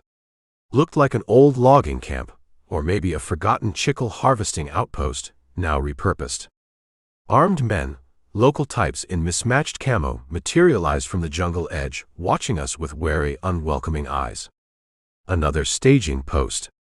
Smaller, more temporary than Rancho Jaguar, but just as tense. Hector, Chucho's man, still looking harried and important, waved the drivers towards one of the huts. Break. 30 minutes. Eat piss, refuel. Then we move. No wandering off. Comprende? Luis practically bolted from the cab, heading for the relative shade and the promise of food. I lingered by the truck, stretching my legs, ostensibly checking the tires, but really scanning the camp. This felt different from Rancho Jaguar. More transient, more recently occupied for a specific purpose. If they were holding Cordell, moving him with the main convoy, they might have stopped here briefly. Under the guise of finding a discreet spot to relieve myself, I ambled toward the edge of the clearing, near a particularly dilapidated hut set slightly apart from the others, its doorway just a dark, gaping hole. Looked like it hadn't been used in years. But the ground around it showed faint signs of recent disturbance. A few too many broken twigs, a patch of flattened grass that wasn't quite right. Glancing back towards the main camp, drivers eating, guards lounging but watchful, the Ouroboros supervisors conferring near their own vehicle, I slipped quickly inside the hut. Dust, decay, the smell of damp earth and rodent droppings. Empty, mostly. A few broken pieces of furniture, a rusty machete. I scanned the dirt floor with my flashlight. Scuff marks, yes. And then, in the far corner, almost invisible unless you were looking for it, something else. A small, almost microscopic series of nicks carved into the rough wooden support beam of the hut, about waist high. Not random scratches. 3 short nicks, a pause, then 2 longer ones, then another short one. Repeated twice. Looked like Morse code, almost. Or something simpler. My mind flashed back to a training exercise years ago, deep in the Carolina woods with Marcus Thorne, teaching us improvised trail marking, emergency signals when comms were down. "Sometimes, Mako," Thorne had said, his voice cool, precise, "all you have is your knife and your wits. A simple series of marks, something unique to you, something your partner will recognize. It can be the difference between extraction and a shallow grave." Cordell. He'd been a ranger for 30 years. He knew old-school tradecraft. This pattern of nicks, it wasn't standard military. But it felt personal. Deliberate.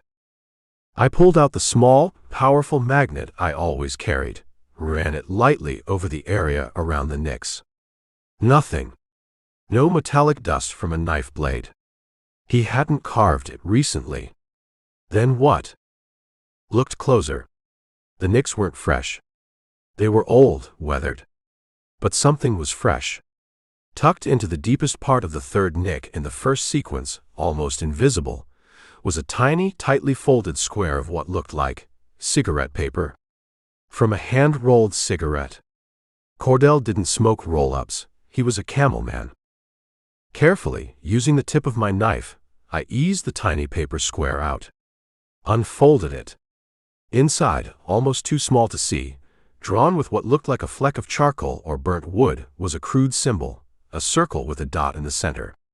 And beside it, 3 tiny, almost invisible pinpricks. Circle with a dot. An old hobo symbol, sometimes used by trackers, good place to camp, safe water nearby. Or, in certain agency circles, Kincaid vaguely remembered from his early training, target located here, observation point. The 3 pinpricks? Could mean anything. 3 days. 3 miles. 3 hostels.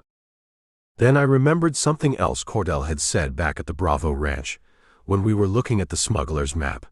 50,000 acres, that's a hell of a lot of places to hide something. Or someone. Good water sources, though, if you know where the old windmills are or the hidden springs. Windmills. Circle with a dot. Could be. And the 3 pinpricks, the direction. I oriented myself, based on the hut's position relative to the sun, then visualized the map of this region Sully had provided. If the circle was a windmill or water source, and if the 3 pinpricks indicated a direction relative to some other known landmark on Cordell's likely route. It was a long shot, based on layers of assumption and half-forgotten tradecraft. But it was something. Cordell had been here. He was alive, conscious enough to leave a complex sign. And he was trying to tell me something about his location, or his captor's next move. He wasn't just a prisoner. He was still a ranger, still fighting. Hicks. Vamonos. Hector's shout from outside shattered my concentration.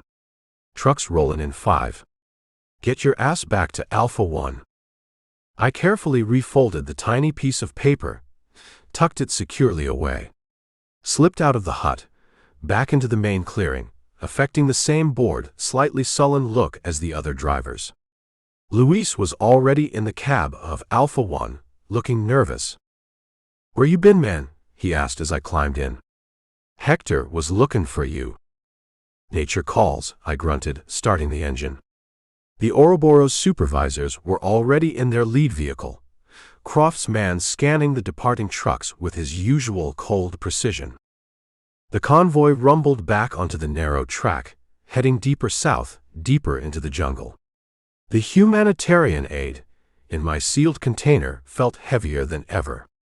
But now, so did the fragile clue in my pocket. Cordell's mark. A faint whisper from the fading trail. He was alive. He was fighting. And he was telling me where to look. The next stop on this jungle express might just be where I got off. Assuming I could figure out the damn map before Ouroboros or El Jaguar decided Ray Hicks was more trouble than he was worth. Chapter 9. You think maybe this is where they keep the Gringo Ranger? Luis whispered, his voice tight as a banjo string, as our truck, Alpha 1, rumbled to a halt alongside the others in the dusty, sun-baked courtyard of the Ouroboros staging camp. He was looking towards the main hacienda building, where Croft's man, L's supervisor, had disappeared with Hector. "Could be," I said, keeping my own voice flat, deliberately incurious as Ray Hicks would be. "Or maybe he's already fertilizer for some rich man's rose garden back in Texas." Luis paled. "Point is, Luis, guys like us, we don't ask about the passengers who ain't on our manifest. We just drive the damn truck and hope we get paid enough to forget what we saw. Comprende?" He nodded quickly, looking away. The kid was scared, which was smart. This place had bad vibes, thick enough to choke a buzzard. The orders came down an hour later, after the drivers had been fed more greasy beans and watered-down coffee. Not from Hector this time, but from one of L's supervisor's quiet, khaki-clad Ouroboros professionals. "Convoy Bravo Actual," he announced, his voice devoid of inflection, addressing the dozen or so drivers and guards assembled near the refueled trucks. "Alpha 1, Alpha 2, Alpha 3, you are designated primary cargo transport. Remaining vehicles, escort and sweep. Route has changed. Road impassable further south due to recent geological instability." He didn't even blink. "Cargo will transfer to riverine assets at Point X-ray, approximately 100 clicks south. Prepare for immediate departure." Riverine assets. So, Cordell's clue about the windmill, water source, and the direction, it wasn't leading to another ranch. It was leading to a river, and a new phase of this Ouroboros shell game. And my truck, Alpha 1, was still carrying the main prize. The drive to Point X-ray took another 6 hours, the track degrading from bad to barely existent, plunging deeper into a humid, oppressive green hell that felt more like Central American jungle than northern Mexican desert. The air grew thick, buzzing with insects. Monkeys shrieked from unseen treetops. Luis, beside me, crossed himself repeatedly. Even the Ouroboros escorts in their pickups looked more alert, their weapons held ready. Point X-ray wasn't a port. It was a muddy gash carved into the riverbank, barely wide enough for a couple of trucks to back up to the water's edge. The river itself was wide, brown, sluggish, disappearing into impenetrable walls of mangrove and towering jungle trees on either side. Waiting there, tied to makeshift docks, were 3 long, flat-bottomed river barges, clearly commandeered, and a couple of heavily armed high-speed patrol boats, their twin outboards glinting in the dappled sunlight. More of Los Jaguares' local muscle lounged on the barges, AKs slung, watching us with predatory interest. L's supervisor was already there, overseeing the operation from the deck of the largest barge, a field table set up under a camouflage tarp, complete with satellite comms gear. He watched impassively as the Ouroboros technicians, sweating in their sterile coveralls, began the delicate process of transferring the heavy sealed containers from our trucks, Alpha 1, 2, and 3, onto the barges using a creaking ancient crane that looked like it might collapse at any moment. The NGO logos, Manos Amigas del Sur, looked even more obscene here, plastered on containers clearly holding something far removed from humanitarian aid. "Hicks. Luis," Hector yelled, gesturing us over after our container from Alpha 1 was safely aboard the main barge. "You two with me. L's supervisor wants extra security on the primary acid barge. Means you get to enjoy a scenic river cruise." His grin was anything but friendly. So, I was staying with the cargo. Good. Kept me close to the weapon components, whatever they were. Kept me on the main trail Cordell was likely on. Luis didn't look so thrilled. The scenic river cruise began an hour later, a small flotilla, 3 cargo barges pushed by wheezing tugs, bracketed by the 2 heavily armed patrol boats, moving slowly, ponderously up the muddy, winding river. The jungle closed in around us, oppressive, claustrophobic. The air was thick with the smell of damp earth, rotting vegetation, and engine fumes. Caimans sunned themselves on muddy banks, their eyes like polished stones, watching us pass. Flocks of parrots shrieked overhead. It felt like descending into some primeval nightmare. I kept my eyes open, Ray Hicks the bored but watchful shotgun rider. The Ouroboros professionals kept to themselves on the lead barge with L supervisor, communicating via encrypted radios. Hector and a dozen of Los Jaguares local muscle provided security on our barge, the one carrying the Alpha 1 container and 2 others. They were jumpy, fingers constantly twitching near their triggers, clearly unnerved by the jungle and whatever lay upriver. We passed occasional isolated clearings, a few dilapidated huts, a patch of cultivated land quickly being reclaimed by the jungle. The inhabitants, when visible, watched us pass with blank, fearful expressions, then melted back into the green. This river was clearly a major cartel artery, and El Supervisor's Ouroboros cargo was its most important, most heavily protected shipment. The first attack came just after dusk. We were navigating a narrow, mangrove-choked section of the river when gunfire erupted from both banks, short, sharp bursts, AKs mostly. Not a serious, well-planned ambush, more like opportunistic river pirates, or maybe a rival local faction testing Los Jaguares' defenses. Hector screamed orders. The cartel muscle on our barge returned fire wildly into the jungle, spraying bullets indiscriminately. The Ouroboros patrol boats roared to life, sweeping the banks with their heavier machine guns, their searchlights cutting through the darkness. The firefight was brief, brutal, one-sided. The ambushers, whoever they were, quickly melted back into the jungle, leaving behind only the echo of their shots and the smell of cordite hanging heavy in the humid air. One of Hector's men lay groaning on the deck, clutching a bloody arm. No casualties on the Ouroboros boats. Message delivered. This river belonged to El Jaguar and his Ouroboros partners. Kincaid used the chaos to scan the other barges again in the flickering light from the patrol boat's searchlights. Still no sign of Cartel. But the intensity of the defense, the sheer firepower deployed to protect these humanitarian aid containers, whatever Ouroboros was moving, it was worth a full-scale war. As the flotilla resumed its slow journey upriver, deeper into the darkness, Luis huddled beside me, shivering. "This is bad, Hicks," he whispered. "Real bad. This ain't no aid mission. This is something else." "Just keep your head down and drive when they tell you to, Luis," I said, my voice flatter than I felt. "That's all they pay us for." But my eyes were on the lead barge, on the shadowy figure of El Supervisor, occasionally visible under the tarp, talking into his sat phone, and on the sealed containers surrounding us, humming faintly with their internal climate control. This river run wasn't just a transit, it was a descent. And I had a chilling feeling that the real welcome to the jungle, and the true nature of its deadly secrets, was still waiting for us further upstream, where the river disappeared into the black heart of the unknown.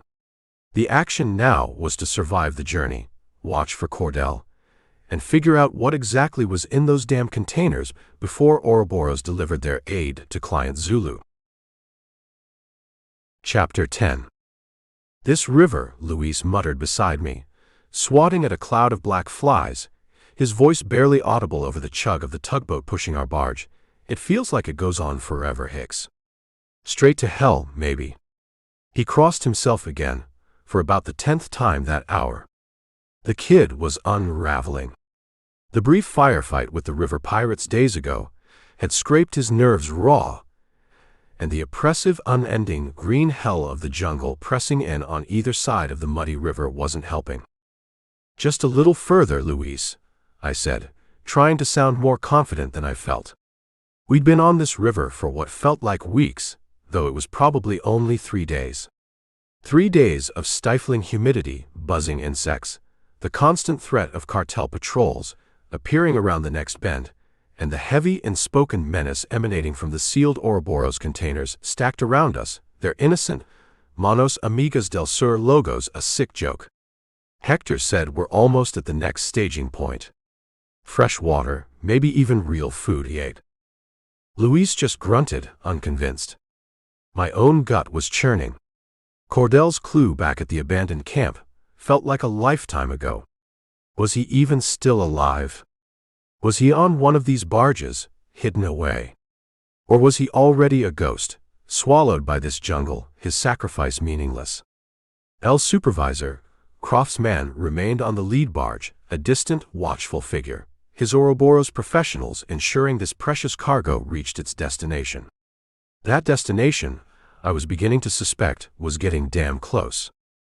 The river began to widen, the current slowing. Ahead, the dense jungle canopy seemed to part slightly. The lead patrol boat, which had been scouting ahead, reappeared, signaling our flotilla to proceed with caution. We rounded a final bend, and the river opened into a surprisingly large, placid lagoon, hidden from the main channel by a narrow, camouflaged passage through the mangroves. And there it was. Carved out of the raw jungle, a long, surprisingly well-maintained dirt airstrip stretched along one side of the lagoon. 2 corrugated iron hangars, draped with camouflage netting, sat at one end. Fuel drums were stacked neatly nearby. Armed guards, more of Los Jaguares local muscle, but also a scattering of the Ouroboros khakis, patrolled the perimeter. And parked near the larger hangar, looking impossibly out of place in this green wilderness, was a rugged, twin-turboprop cargo plane, an old Antonov N-26 by the look of it, its rear loading ramp already lowered. This was no makeshift smuggler's strip. This was a dedicated, clandestine Ouroboros air logistics hub, deep in the Central American jungle. My heart hammered against my ribs. Whatever was in those containers, it was valuable enough, sensitive enough, to warrant this level of infrastructure, this level of secrecy.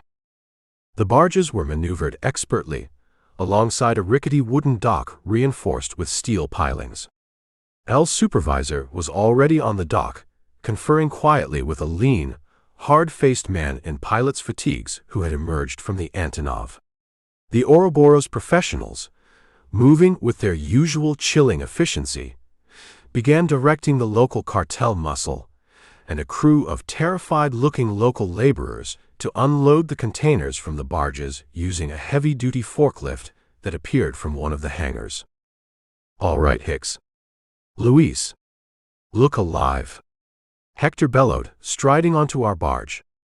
"You two, assist with securing the perimeter around the Alpha containers while they offload. Nobody gets within 20 feet, unless they got El's supervisor's personal blessing. And keep your damn eyes open. El Jaguar don't like surprises." This was my chance. Close to the containers, close to the Ouroboros inner circle. I nodded, grabbing the cheap AK I'd been issued, Luis scrambling to do the same, his hands clumsy. We took up positions near the edge of the dock, as the forklift began carefully lifting the first olive-drab NGO-logoed container off the barge, the one from my truck, Alpha 1. The Ouroboros technicians, in their sterile white coveralls despite the suffocating heat, swarmed around it as it was lowered onto a heavy-duty dolly. One of them, using a specialized electronic key, opened the heavy rear doors of the container. My breath caught. This wasn't medicine. This wasn't food. This wasn't even conventional weapons like rifles or RPGs. Nestled in custom-fitted, shock-absorbent foam cradles were sleek, precisely machined metallic components. Long, slender cylinders of what looked like polished alloy. Complex guidance fins. Intricate wiring, harnesses. What looked like compact, high-yield explosive charges, separate but clearly designed to integrate. And smaller, heavily shielded sub-containers bearing radiation trefoils and complex warning labels in Russian and English. Missile parts. Not just any missiles. These looked like components for sophisticated, possibly tactical, guided missiles. Maybe even cruise missile parts, judging by the size and complexity of the guidance units. And the shielded sub-containers, fissile material for a dirty bomb. Or compact power sources for advanced electronics. Ouroboros wasn't just arming insurgents anymore. They were trafficking in strategic weapon components, capable of being assembled into weapons of mass destruction or terror by any rogue state or extremist group with the cash and the technical know-how. The humanitarian aid disguise was more than just cynical, it was diabolical. Using the shield of charity to smuggle the building blocks of Armageddon through some of the most lawless, impoverished regions on Earth. I kept my face impassive, Ray Hicks the dumb muscle, but my mind reeled. This was the special cargo. This was what Cartel had stumbled onto. No wonder Ouroboros was protecting it with this level of force. This wasn't just about profit. This was about shifting geopolitical power, arming unseen clients with devastating capabilities. El Supervisor watched the loading onto the Antonov with hawk-like intensity, occasionally speaking quietly into his sat phone. Croft's man, overseeing the delivery of WMD components in the middle of a Central American jungle. The chain of command, the link back to the Ouroboros financiers, was chillingly clear. I scanned the area desperately. Any sign of Cartel? Any other prisoners? Saw nothing but hard-faced guards, terrified local laborers, and the Ouroboros professionals moving with cold, detached purpose. If Cartel was here, he was hidden away, probably under heavy guard, likely to be loaded onto that plane as well, once the valuable cargo was secure. The Antonov's engines began to cough to life, sputtering black smoke before settling into a deep, resonant roar that vibrated through the humid air. They were prepping for immediate departure. The first container was already being winched up the cargo ramp. Time was running out. I had to do something. But what? One man, armed with a crappy AK, against dozens of professional killers, and a cargo plane full of WMD components about to take flight. Suicide. Then I saw it.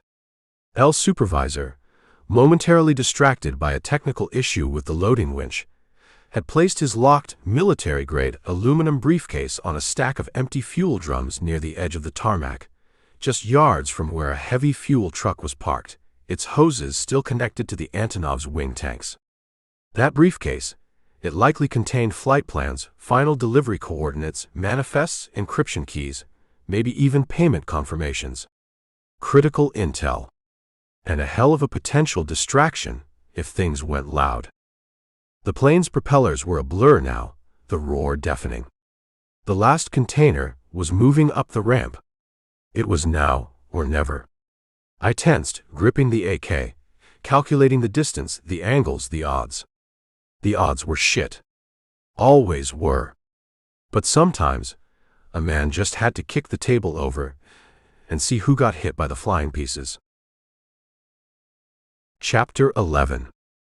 "They're almost done, Hicks," Luis whispered, his voice cracking like dry kindling. He'd gone a pale, sickly green under his tan, watching the last of the heavy NGO-logoed Ouroboros containers get winched up the Antonov's wide rear ramp. "We just sit here, right? We drive our empty truck back north when they tell us, collect our pay. We didn't see nothing, right?"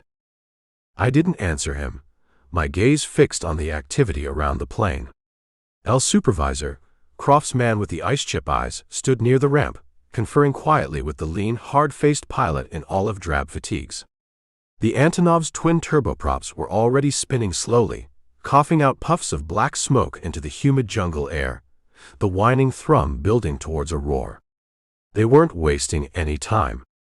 This whole operation, the river run, the airfield, the plane, reeked of meticulous planning and ruthless efficiency. Ouroboros didn't do things by halves. My mind raced. The weapon components were about to fly. Cartel, still no sign of him. Had they left him back at Rancho Jaguar? Or dealt with him already? The thought left a bitter taste. The clue he'd left felt like a cruel joke if he was already dead. Then a battered canvas-topped jeep, the kind favored by banana plantation overseers, rumbled out from behind one of the camouflaged hangars, bumping across the rough dirt strip towards the waiting Antonov. 2 Jaguar Sagrados sat in the front, AKs cradled. In the back, crammed together, were three figures, hoods roughly pulled over their heads, hands bound behind them. My gut tightened. This wasn't more cargo. The jeep skidded to a halt near the plane's ramp.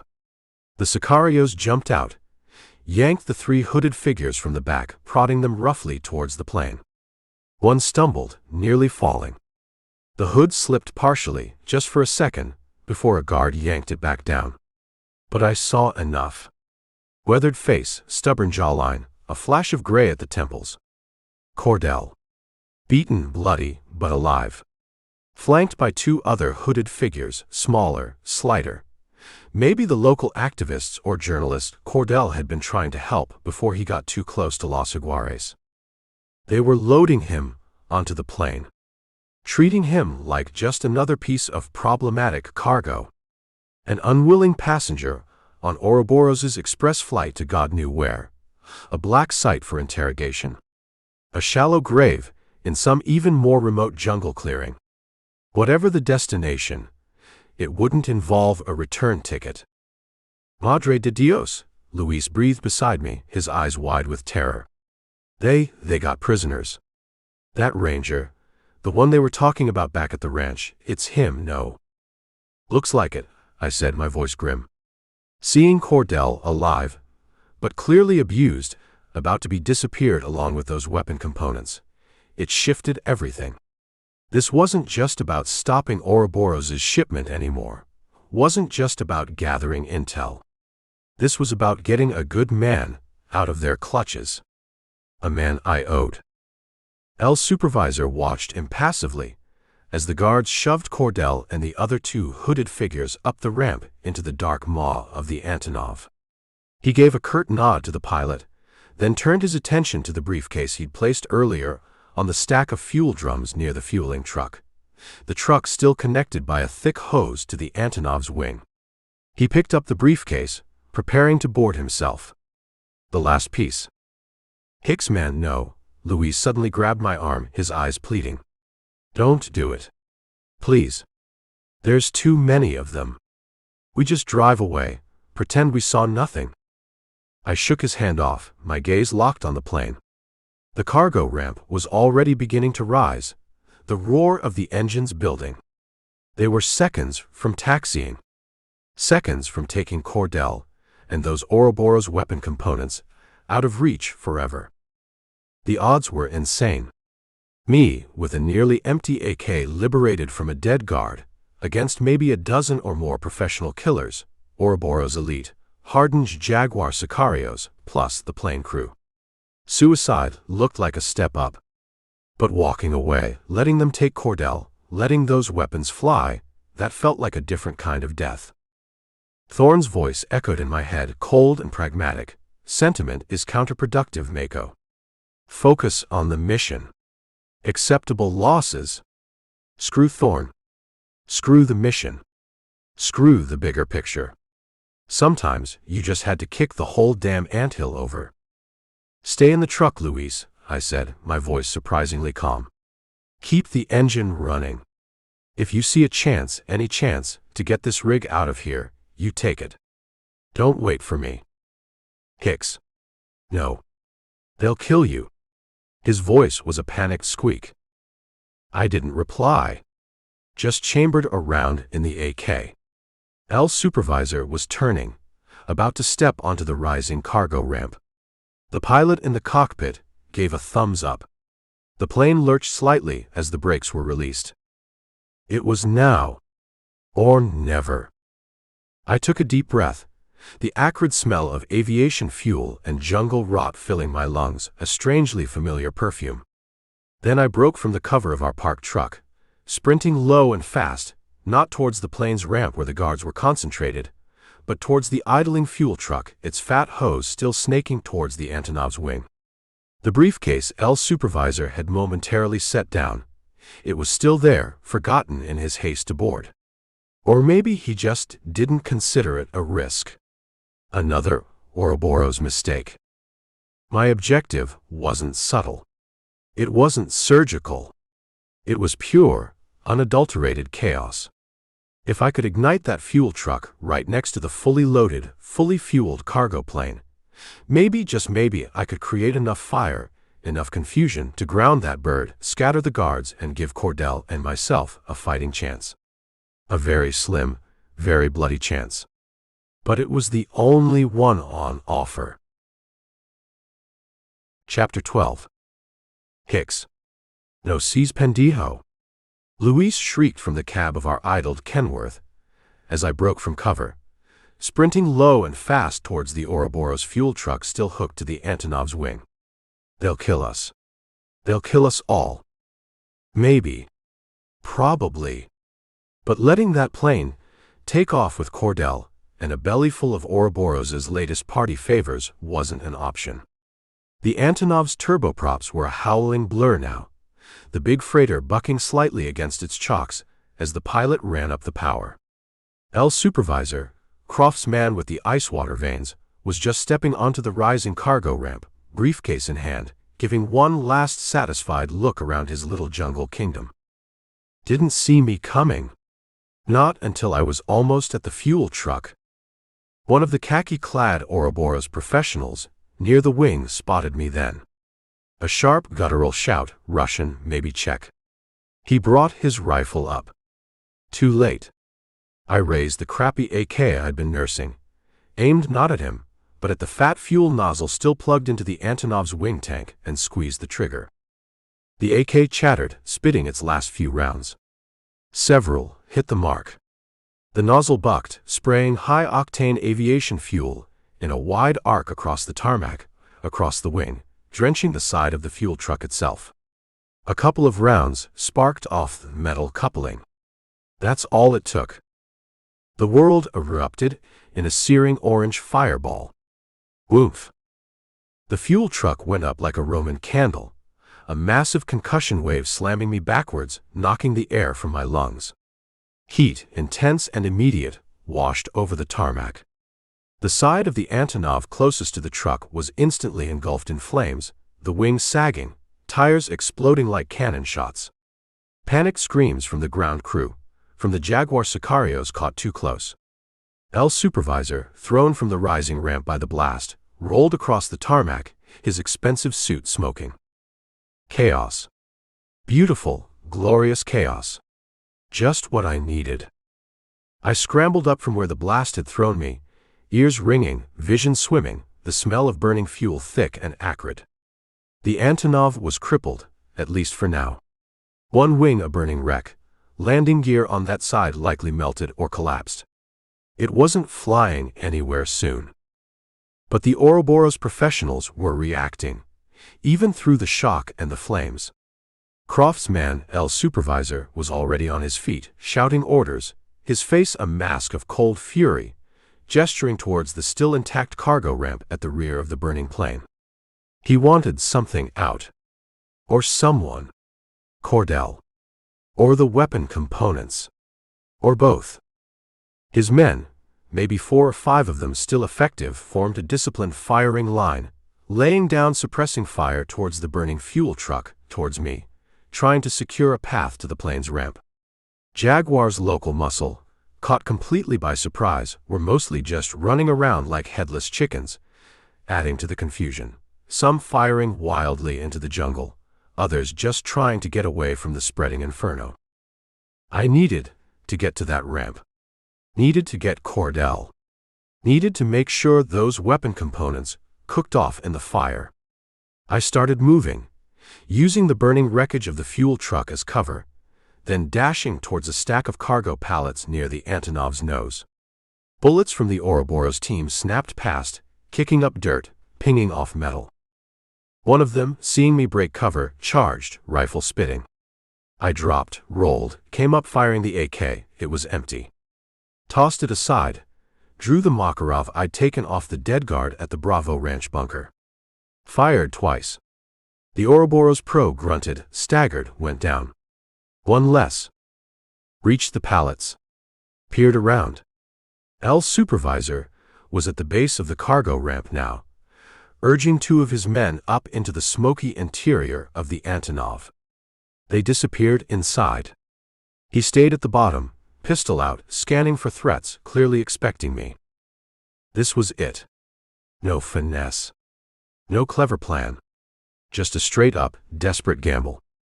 I took a deep breath, the smoke burning my lungs, and charged, firing the Makarov as I ran, aiming for L's supervisor, trying to drive him back from the ramp. He returned fire coolly, professionally, his shots uncomfortably accurate, forcing me to swerve, dive behind a heavy cargo dolly. My leg, the one shot up on the Serafina, screamed in protest. I ignored it. Fired, again. Saw him flinch as a round creased the concrete barrier he was using. Then, movement from inside the plane.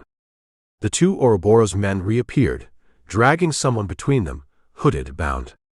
Cartel.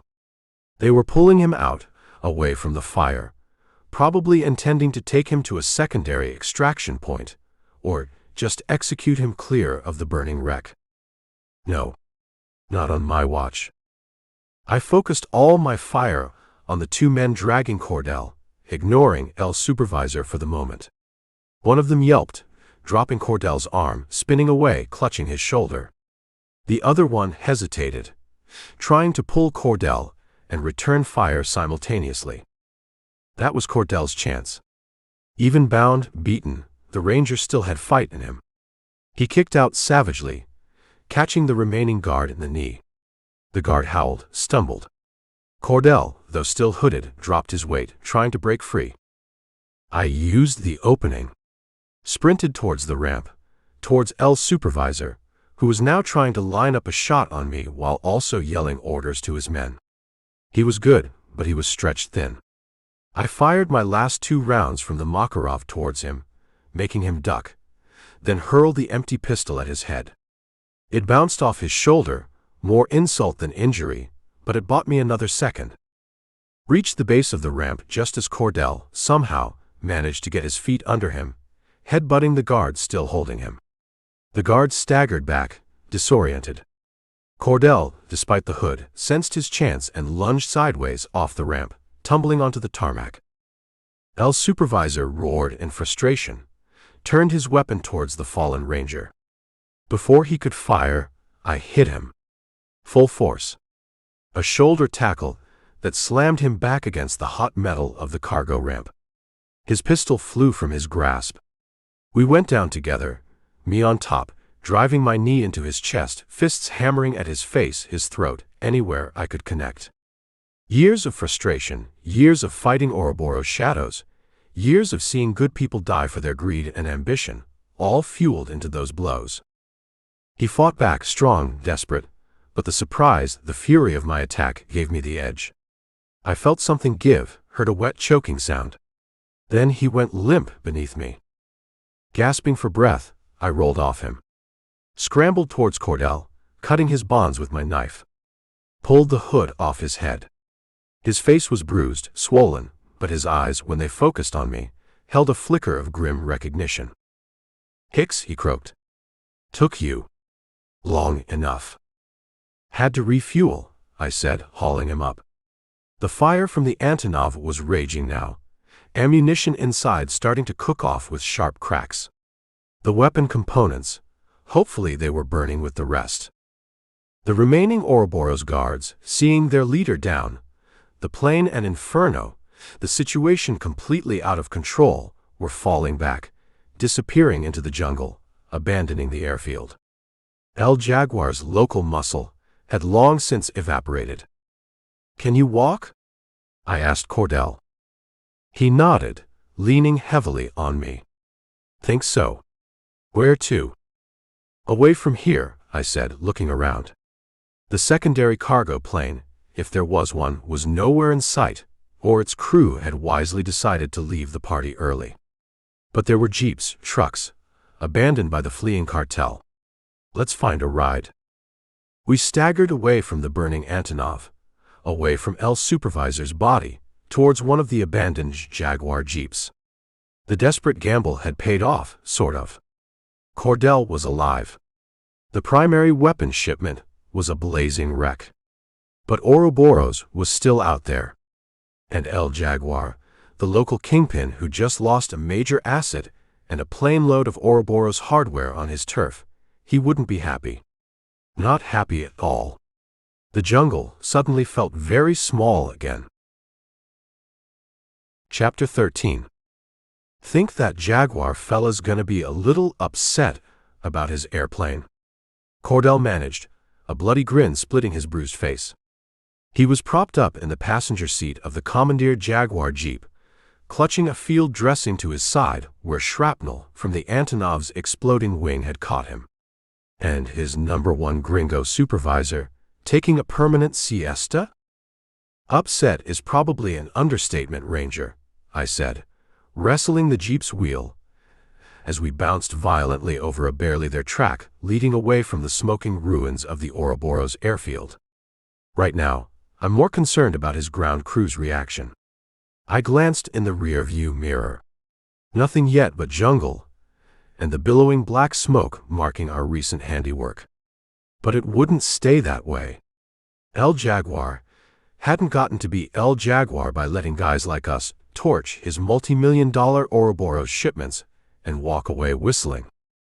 We pushed the stolen Jeep hard for maybe 20 minutes, deeper into the suffocating green hell, following what looked like an old logging trail. The jungle pressed in close, vines and creepers snagging at the mirrors, the air thick with the smell of damp earth, exotic blossoms, and something else, the faint metallic tang of fear. Mine mostly. Cartel, despite the hole in his side, seemed almost unnervingly calm, his eyes constantly scanning the dense tree line. "Heads up," Cartel said quietly, his voice tight. "Got company. 3 o'clock. Moving fast." I saw them then. 2 dirt bikes kicking up mud and leaves, riders hunched low, AKs strapped to their backs, weaving expertly through the trees, gaining on us fast. Los Jaguares outriders, no doubt. Quick reaction force. "Hang on," I yelled, wrenching the wheel hard left, sending the Jeep crashing off the main track, plunging deeper into the untamed jungle. Branches whipped across the windshield. The undercarriage screamed as we bounced over roots and rocks. The dirt bike riders, unhindered by a clear path, followed, splitting up to flank us. "Can't outrun 'em in this," Cartel grunted, trying to brace himself. "Gotta make a stand, pick 'em off." He was right. This wasn't a highway chase. This was close-quarters jungle warfare, their turf. I spotted a narrow ravine ahead, choked with boulders and fallen trees, decent cover, maybe a choke point. Spun the Jeep towards it, skidding to a halt near the entrance, using the vehicle itself as partial cover. Out. I grabbed the AK I'd kept from the airfield, checked the load. Cartel, wincing, slid out his side, using his Ranger-issue Colt and the Beretta he'd liberated from the bunker guard back at Bravo Ranch. The dirt bikes roared into view at the edge of the ravine, riders dismounting smoothly, already bringing their AKs to bear. No questions, no challenges. Just business. Their business was killing us. Ours was disappointing them. The firefight was short, brutal, intimate. They came at us from 2 angles, using the trees and rocks for cover, firing disciplined bursts. These weren't just local sicarios. These were trained fighters, probably ex-military from some godforsaken Central American conflict, now on El Jaguar's payroll. Cartel, propped against a boulder, fired his Colt with slow, deliberate accuracy, each shot making a distinctive boom that echoed through the ravine. One of the attackers, trying to flank us through the dense undergrowth, yelped and dropped from sight. "One down," Cartel drawled, as if commenting on the weather. "Or at least, he ain't feelin' too chipper." I focused on the other attacker, who was laying down surprisingly accurate fire from behind a fallen mahogany log. My AK chattered, spitting rounds that chewed up the rotting wood around his position, forcing him to keep his head down. But he was patient, waiting for an opening. Then, the familiar sound of more engines. Not dirt bikes this time. Heavier. Jeeps. Coming up the track we just abandoned. Reinforcements. Lots of them. El Jaguar wasn't messing around. "Time to move again, Ranger," I yelled, grabbing Cartel's arm. "This party's getting too popular." "Thought you liked parties, Hicks," he grunted, but let me help him up. We scrambled deeper into the ravine, leaving the dead or wounded attacker behind the log, hoping the difficult terrain would slow down the jeeps. For the next few hours, it was a running, stumbling, desperate retreat. We used every trick Kincaid and Cartel knew, doubling back, laying false trails, using the dense jungle and shifting light to our advantage.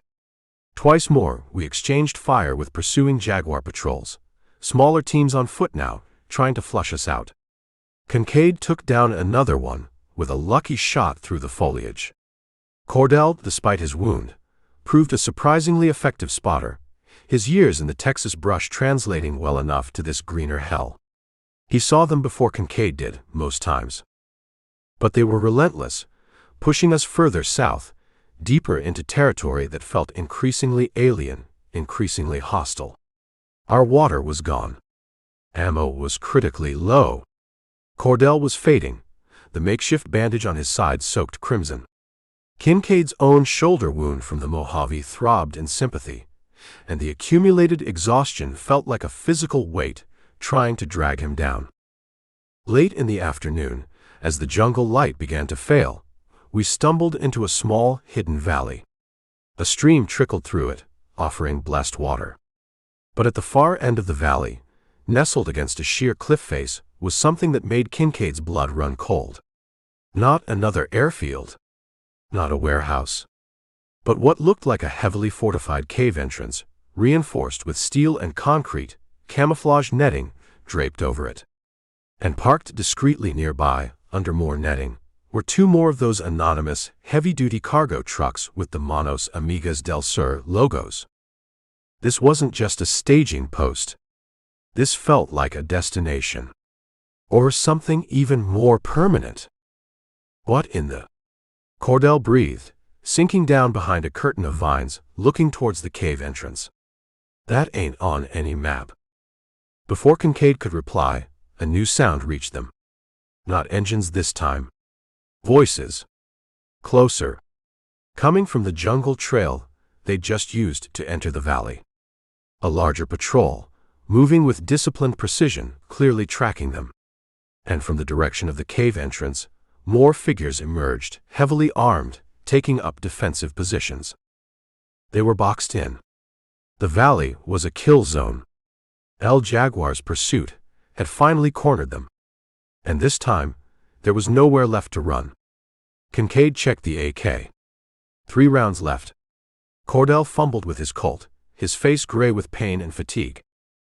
"Well, Ranger," Kincaid said, a grim smile touching his lips. "Looks like this is where we make our stand. Hope you said your prayers."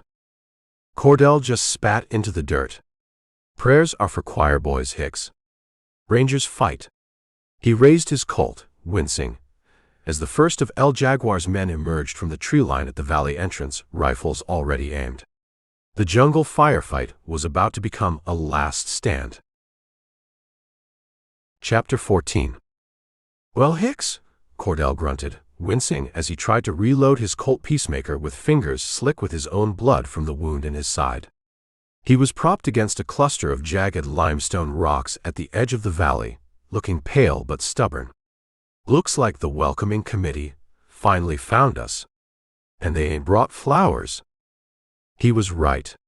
Figures in mismatched camo and dusty jeans, El Jaguares Sagrados, were emerging from the jungle trail we'd blundered down, fanning out, their AKs and shotguns glinting in the oppressive green gloom. More appeared from the direction of the fortified cave entrance at the far end of the valley, effectively boxing us in. At least a dozen, maybe more. And they weren't in a conversational mood. My own AK was down to its last 3 rounds. Cartel had maybe 4 for his Colt, plus whatever was in the Beretta he'd picked up. Not exactly overwhelming firepower. "Stay low, Ranger," I said, my eyes scanning the terrain, looking for any advantage, any desperate out. The valley was a natural kill box. The cave entrance, heavily guarded, was no escape route. The jungle trail behind us was now crawling with Jaguar's men. "This ain't a fight we win by attrition." "Figured that much," Cartel drawled, his voice tight with pain. Got any bright ideas, or we just gonna go down looking picturesque? My eyes fixed on the cave entrance again. The Manos Amigas del Sur trucks parked nearby. The faint hum of generators from within the mountain. That was where the real Ouroboros operation lay. That was where El Jaguar, and likely his Ouroboros handler, maybe even craftsman, El Supervisor, if he'd made it here from the airfield, would be holed up. If I could get in there, cause enough chaos, maybe disrupt whatever they were protecting. Need a diversion, I muttered, mostly to myself. Something big enough to pull their attention from us, give us a window. The nearest Manos Amigas truck sat maybe 50 yards away, near the mouth of the cave, partially obscured by a stand of thick bamboo. Its canvas cover looked flammable. And beside it, a stack of what looked like 50-gallon fuel drums, likely for the generators. "Cordell," I said, "can you still shoot straight with that Colt?" "Long as I can see 'em," he replied grimly. "Good. When I make a break for that first truck, lay down covering fire towards the cave entrance. Don't try to hit anyone, just make noise, keep their heads down. Aim for the rocks above the entrance if you can. Maybe start a landslide. A long shot, but anything was better than sitting here waiting to be slaughtered." "You gonna try something stupid, ain't ya?" Cordell asked, but there was a flicker of understanding in his eyes. "Probably," I admitted. "On three." I took a deep breath, sighted on the guards nearest the cave. 1, 2, 3. Cordell's Colt boomed, the heavy slug smacking into the rock face above the cave, sending chips flying. Simultaneously, I emptied my last 3 AK rounds towards the Jaguar Sicarios advancing from the jungle trail, then tossed the useless rifle aside and sprinted, low and fast, across the exposed ground towards the parked NGO truck, drawing surprised yells and a hail of badly aimed gunfire. Bullets whined past, kicking up dirt at my heels. I reached the truck, dove under its chassis for momentary cover, pulled out my knife, my last Zippo, slashed at the truck's canvas cover, then crawled towards the fuel drums. One of the drums had a leaky spigot, a dark stain already spreading on the ground beneath it. Perfect. I unscrewed the cap, let more fuel gush out, creating a wider pool that snaked towards the dry bamboo and the truck's tires. Then, striking the Zippo, I tossed it into the spreading fuel. The woof was instantaneous, a wave of heat washing over me, as the spilled fuel ignited, flames leaping up the side of the truck, catching the dry canvas cover. Black oily smoke billowed upwards. Shouts of alarm from the guards near the cave. Some of them broke off, heading towards the burning truck. Diversion achieved. Now for the hard part. I scrambled out from under the truck, using the smoke and flames as cover, and sprinted towards the fortified cave entrance. 2 guards still remained, surprised by the sudden fire, momentarily distracted. I took them down hard and fast with the butt of my empty Makarov, still had it from the bunker escape, at least it was heavy, and my knife, before they could properly react. Dragged their bodies into the shadows. The heavy steel door to the cave complex had a keypad lock. No time to pick it. But the fire was spreading now, licking at the bamboo, the generator shed nearby starting to smoke. Chaos was my ally. I spotted a heavy pry bar left near some construction debris. Jammed it into the door frame, put my whole weight into it. Metal groaned, shrieked. The lock mechanism, stressed, finally gave with a sharp crack. Pulled the door open, slipped inside.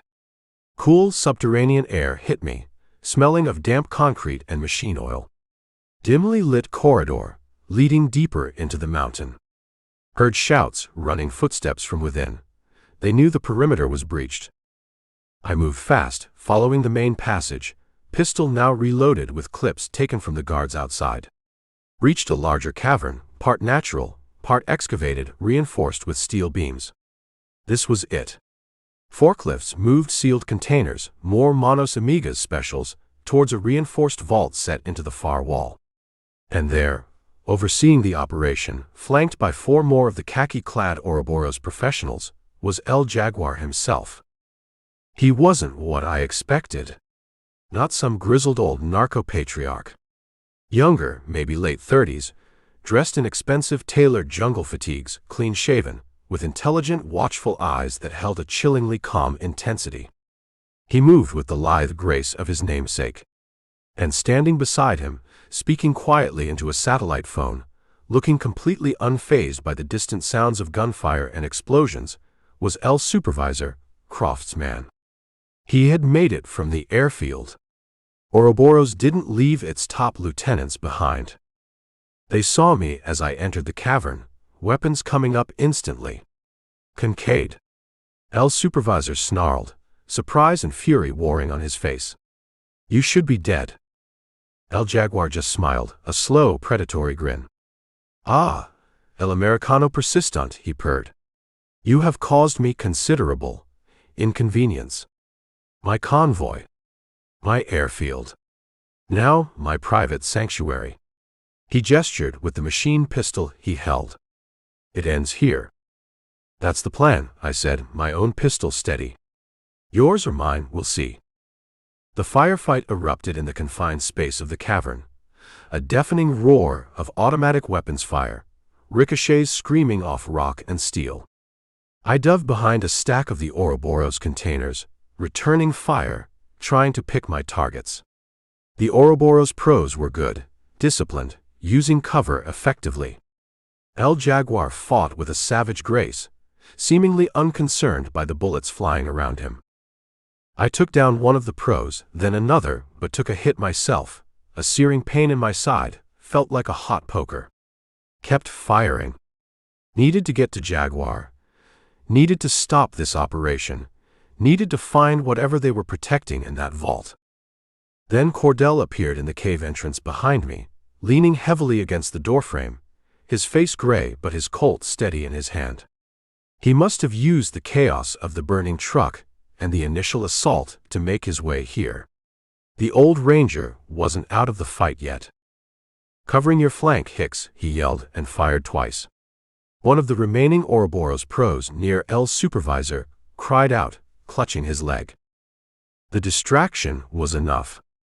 I charged El Jaguar, who was momentarily focused on Cartel.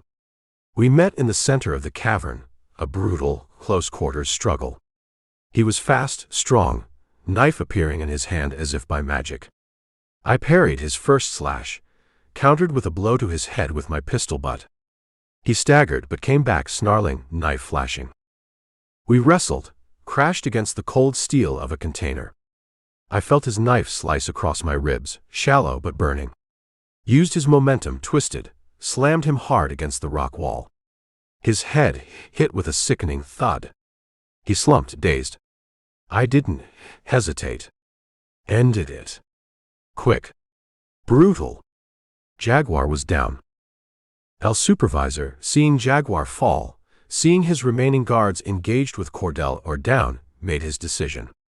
He wasn't a fanatic, he was a professional. He backed away slowly towards a dark, narrow passage at the rear of the cavern I hadn't noticed before, his sat phone still pressed to his ear, likely reporting the catastrophe. Requesting extraction, initiating Ouroboros's calculated loss protocol again. He gave me one last look, cold, appraising, a promise of future retribution, then vanished into the darkness. I turned back to the vault. It was still sealed. But beside it, I saw what they were loading from it into the containers, not just weapon components this time, but racks of what looked like sophisticated server blades glowing with internal lights. And something else. Smaller, heavily shielded biocontainment units, similar to the Nightingale canisters. Ouroboros was diversifying its portfolio of horrors. Cartel limped over, Beretta covering the escape passage L's supervisor had used. Handler got away. Looks like it, I grunted, clutching my bleeding side. But Jaguar's finished. And this needs to be stopped. I gestured towards the vault and the containers. Grabbed a discarded incendiary grenade from one of the dead Ouroboros pros. Pulled the pin. Kincaid. What are you? Scorched earth, Ranger, I said, tossing the grenade into the stack of open containers near the vault door. Ouroboros doesn't get this. We scrambled back as the grenade popped, then erupted in a searing thermite blaze, quickly engulfing the containers, the nearby equipment, spreading towards the vault. The cave complex began to groan, timbers creaking, dust falling from the ceiling as the intense heat hit the rock. Secondary explosions started as ammunition or volatile chemicals cooked off. "Time to leave," I yelled, grabbing Cordell's arm, hauling him towards the main entrance we'd used, the one now hopefully less guarded. We burst out into the smoky valley just as the first sections of the cave roof began to collapse inwards with a deafening roar, sealing El Jaguar's tomb and Ouroboros' secrets behind a wall of fire and rock. We commandeered one of the abandoned Jaguar jeeps, the one with keys still in it, and roared out of the valley, leaving behind a scene of utter devastation. El Jaguar was dead. His local cartel operation shattered. This Ouroboros node crippled, its contents burning. A victory. But El's supervisor, the Ouroboros handler, had escaped. And the chilling glimpse of server blades and more biocontainment units hinted at operations far beyond just weapon components. The Hydra had lost another head, but its body remained vast and hidden. Chapter 15. The Jaguar Jeep, commandeered from the burning, collapsing valley of El Jaguar's final stand, roared through the pre-dawn jungle tracks, its engine protesting but holding.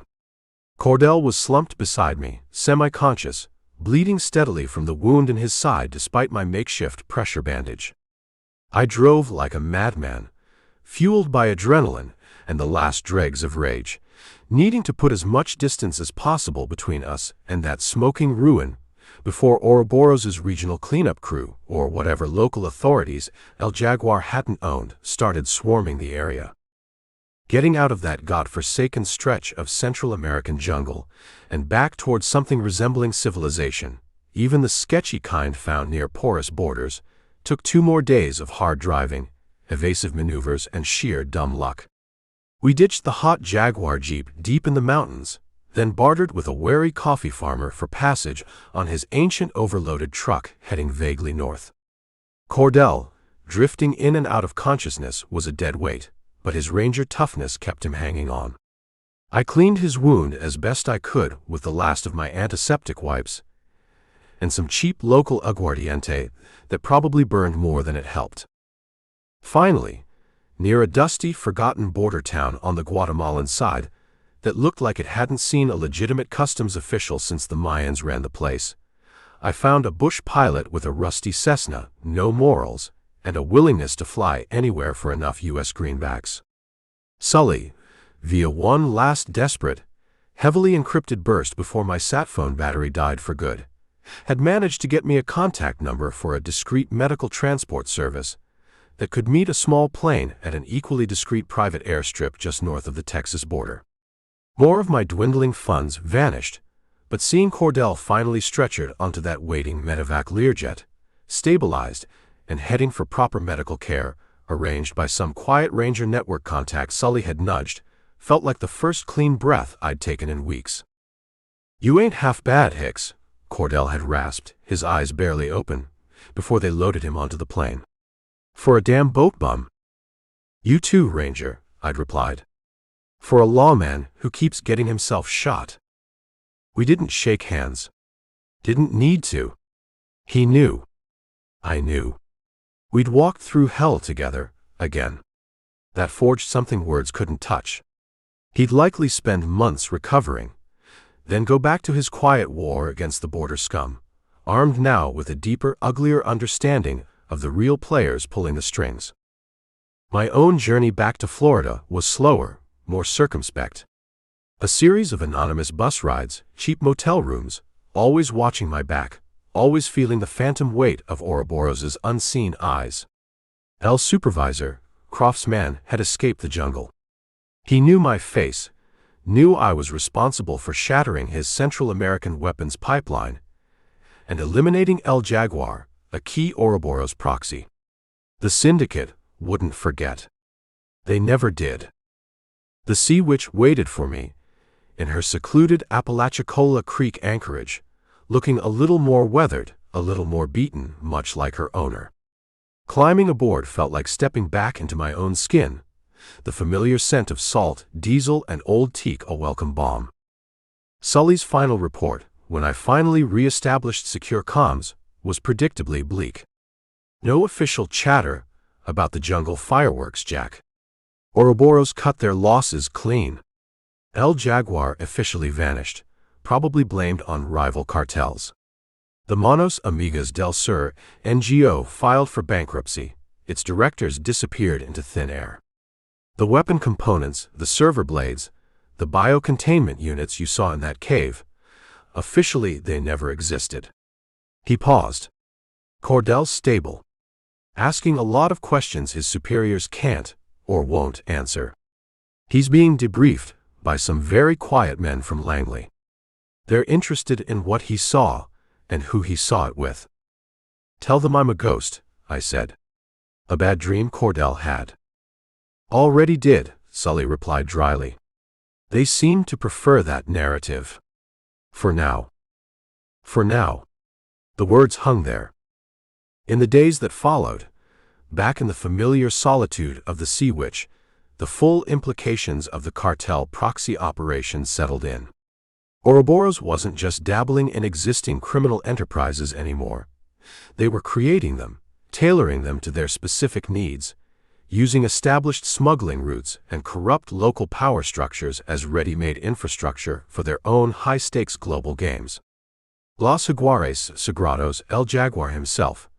They were just tools, disposable assets, a front for moving something far more sophisticated than drugs or guns. Those server blades I'd glimpsed in the cave before torching the place. What data did they hold? Ouroboros, financial networks? Global communication hubs?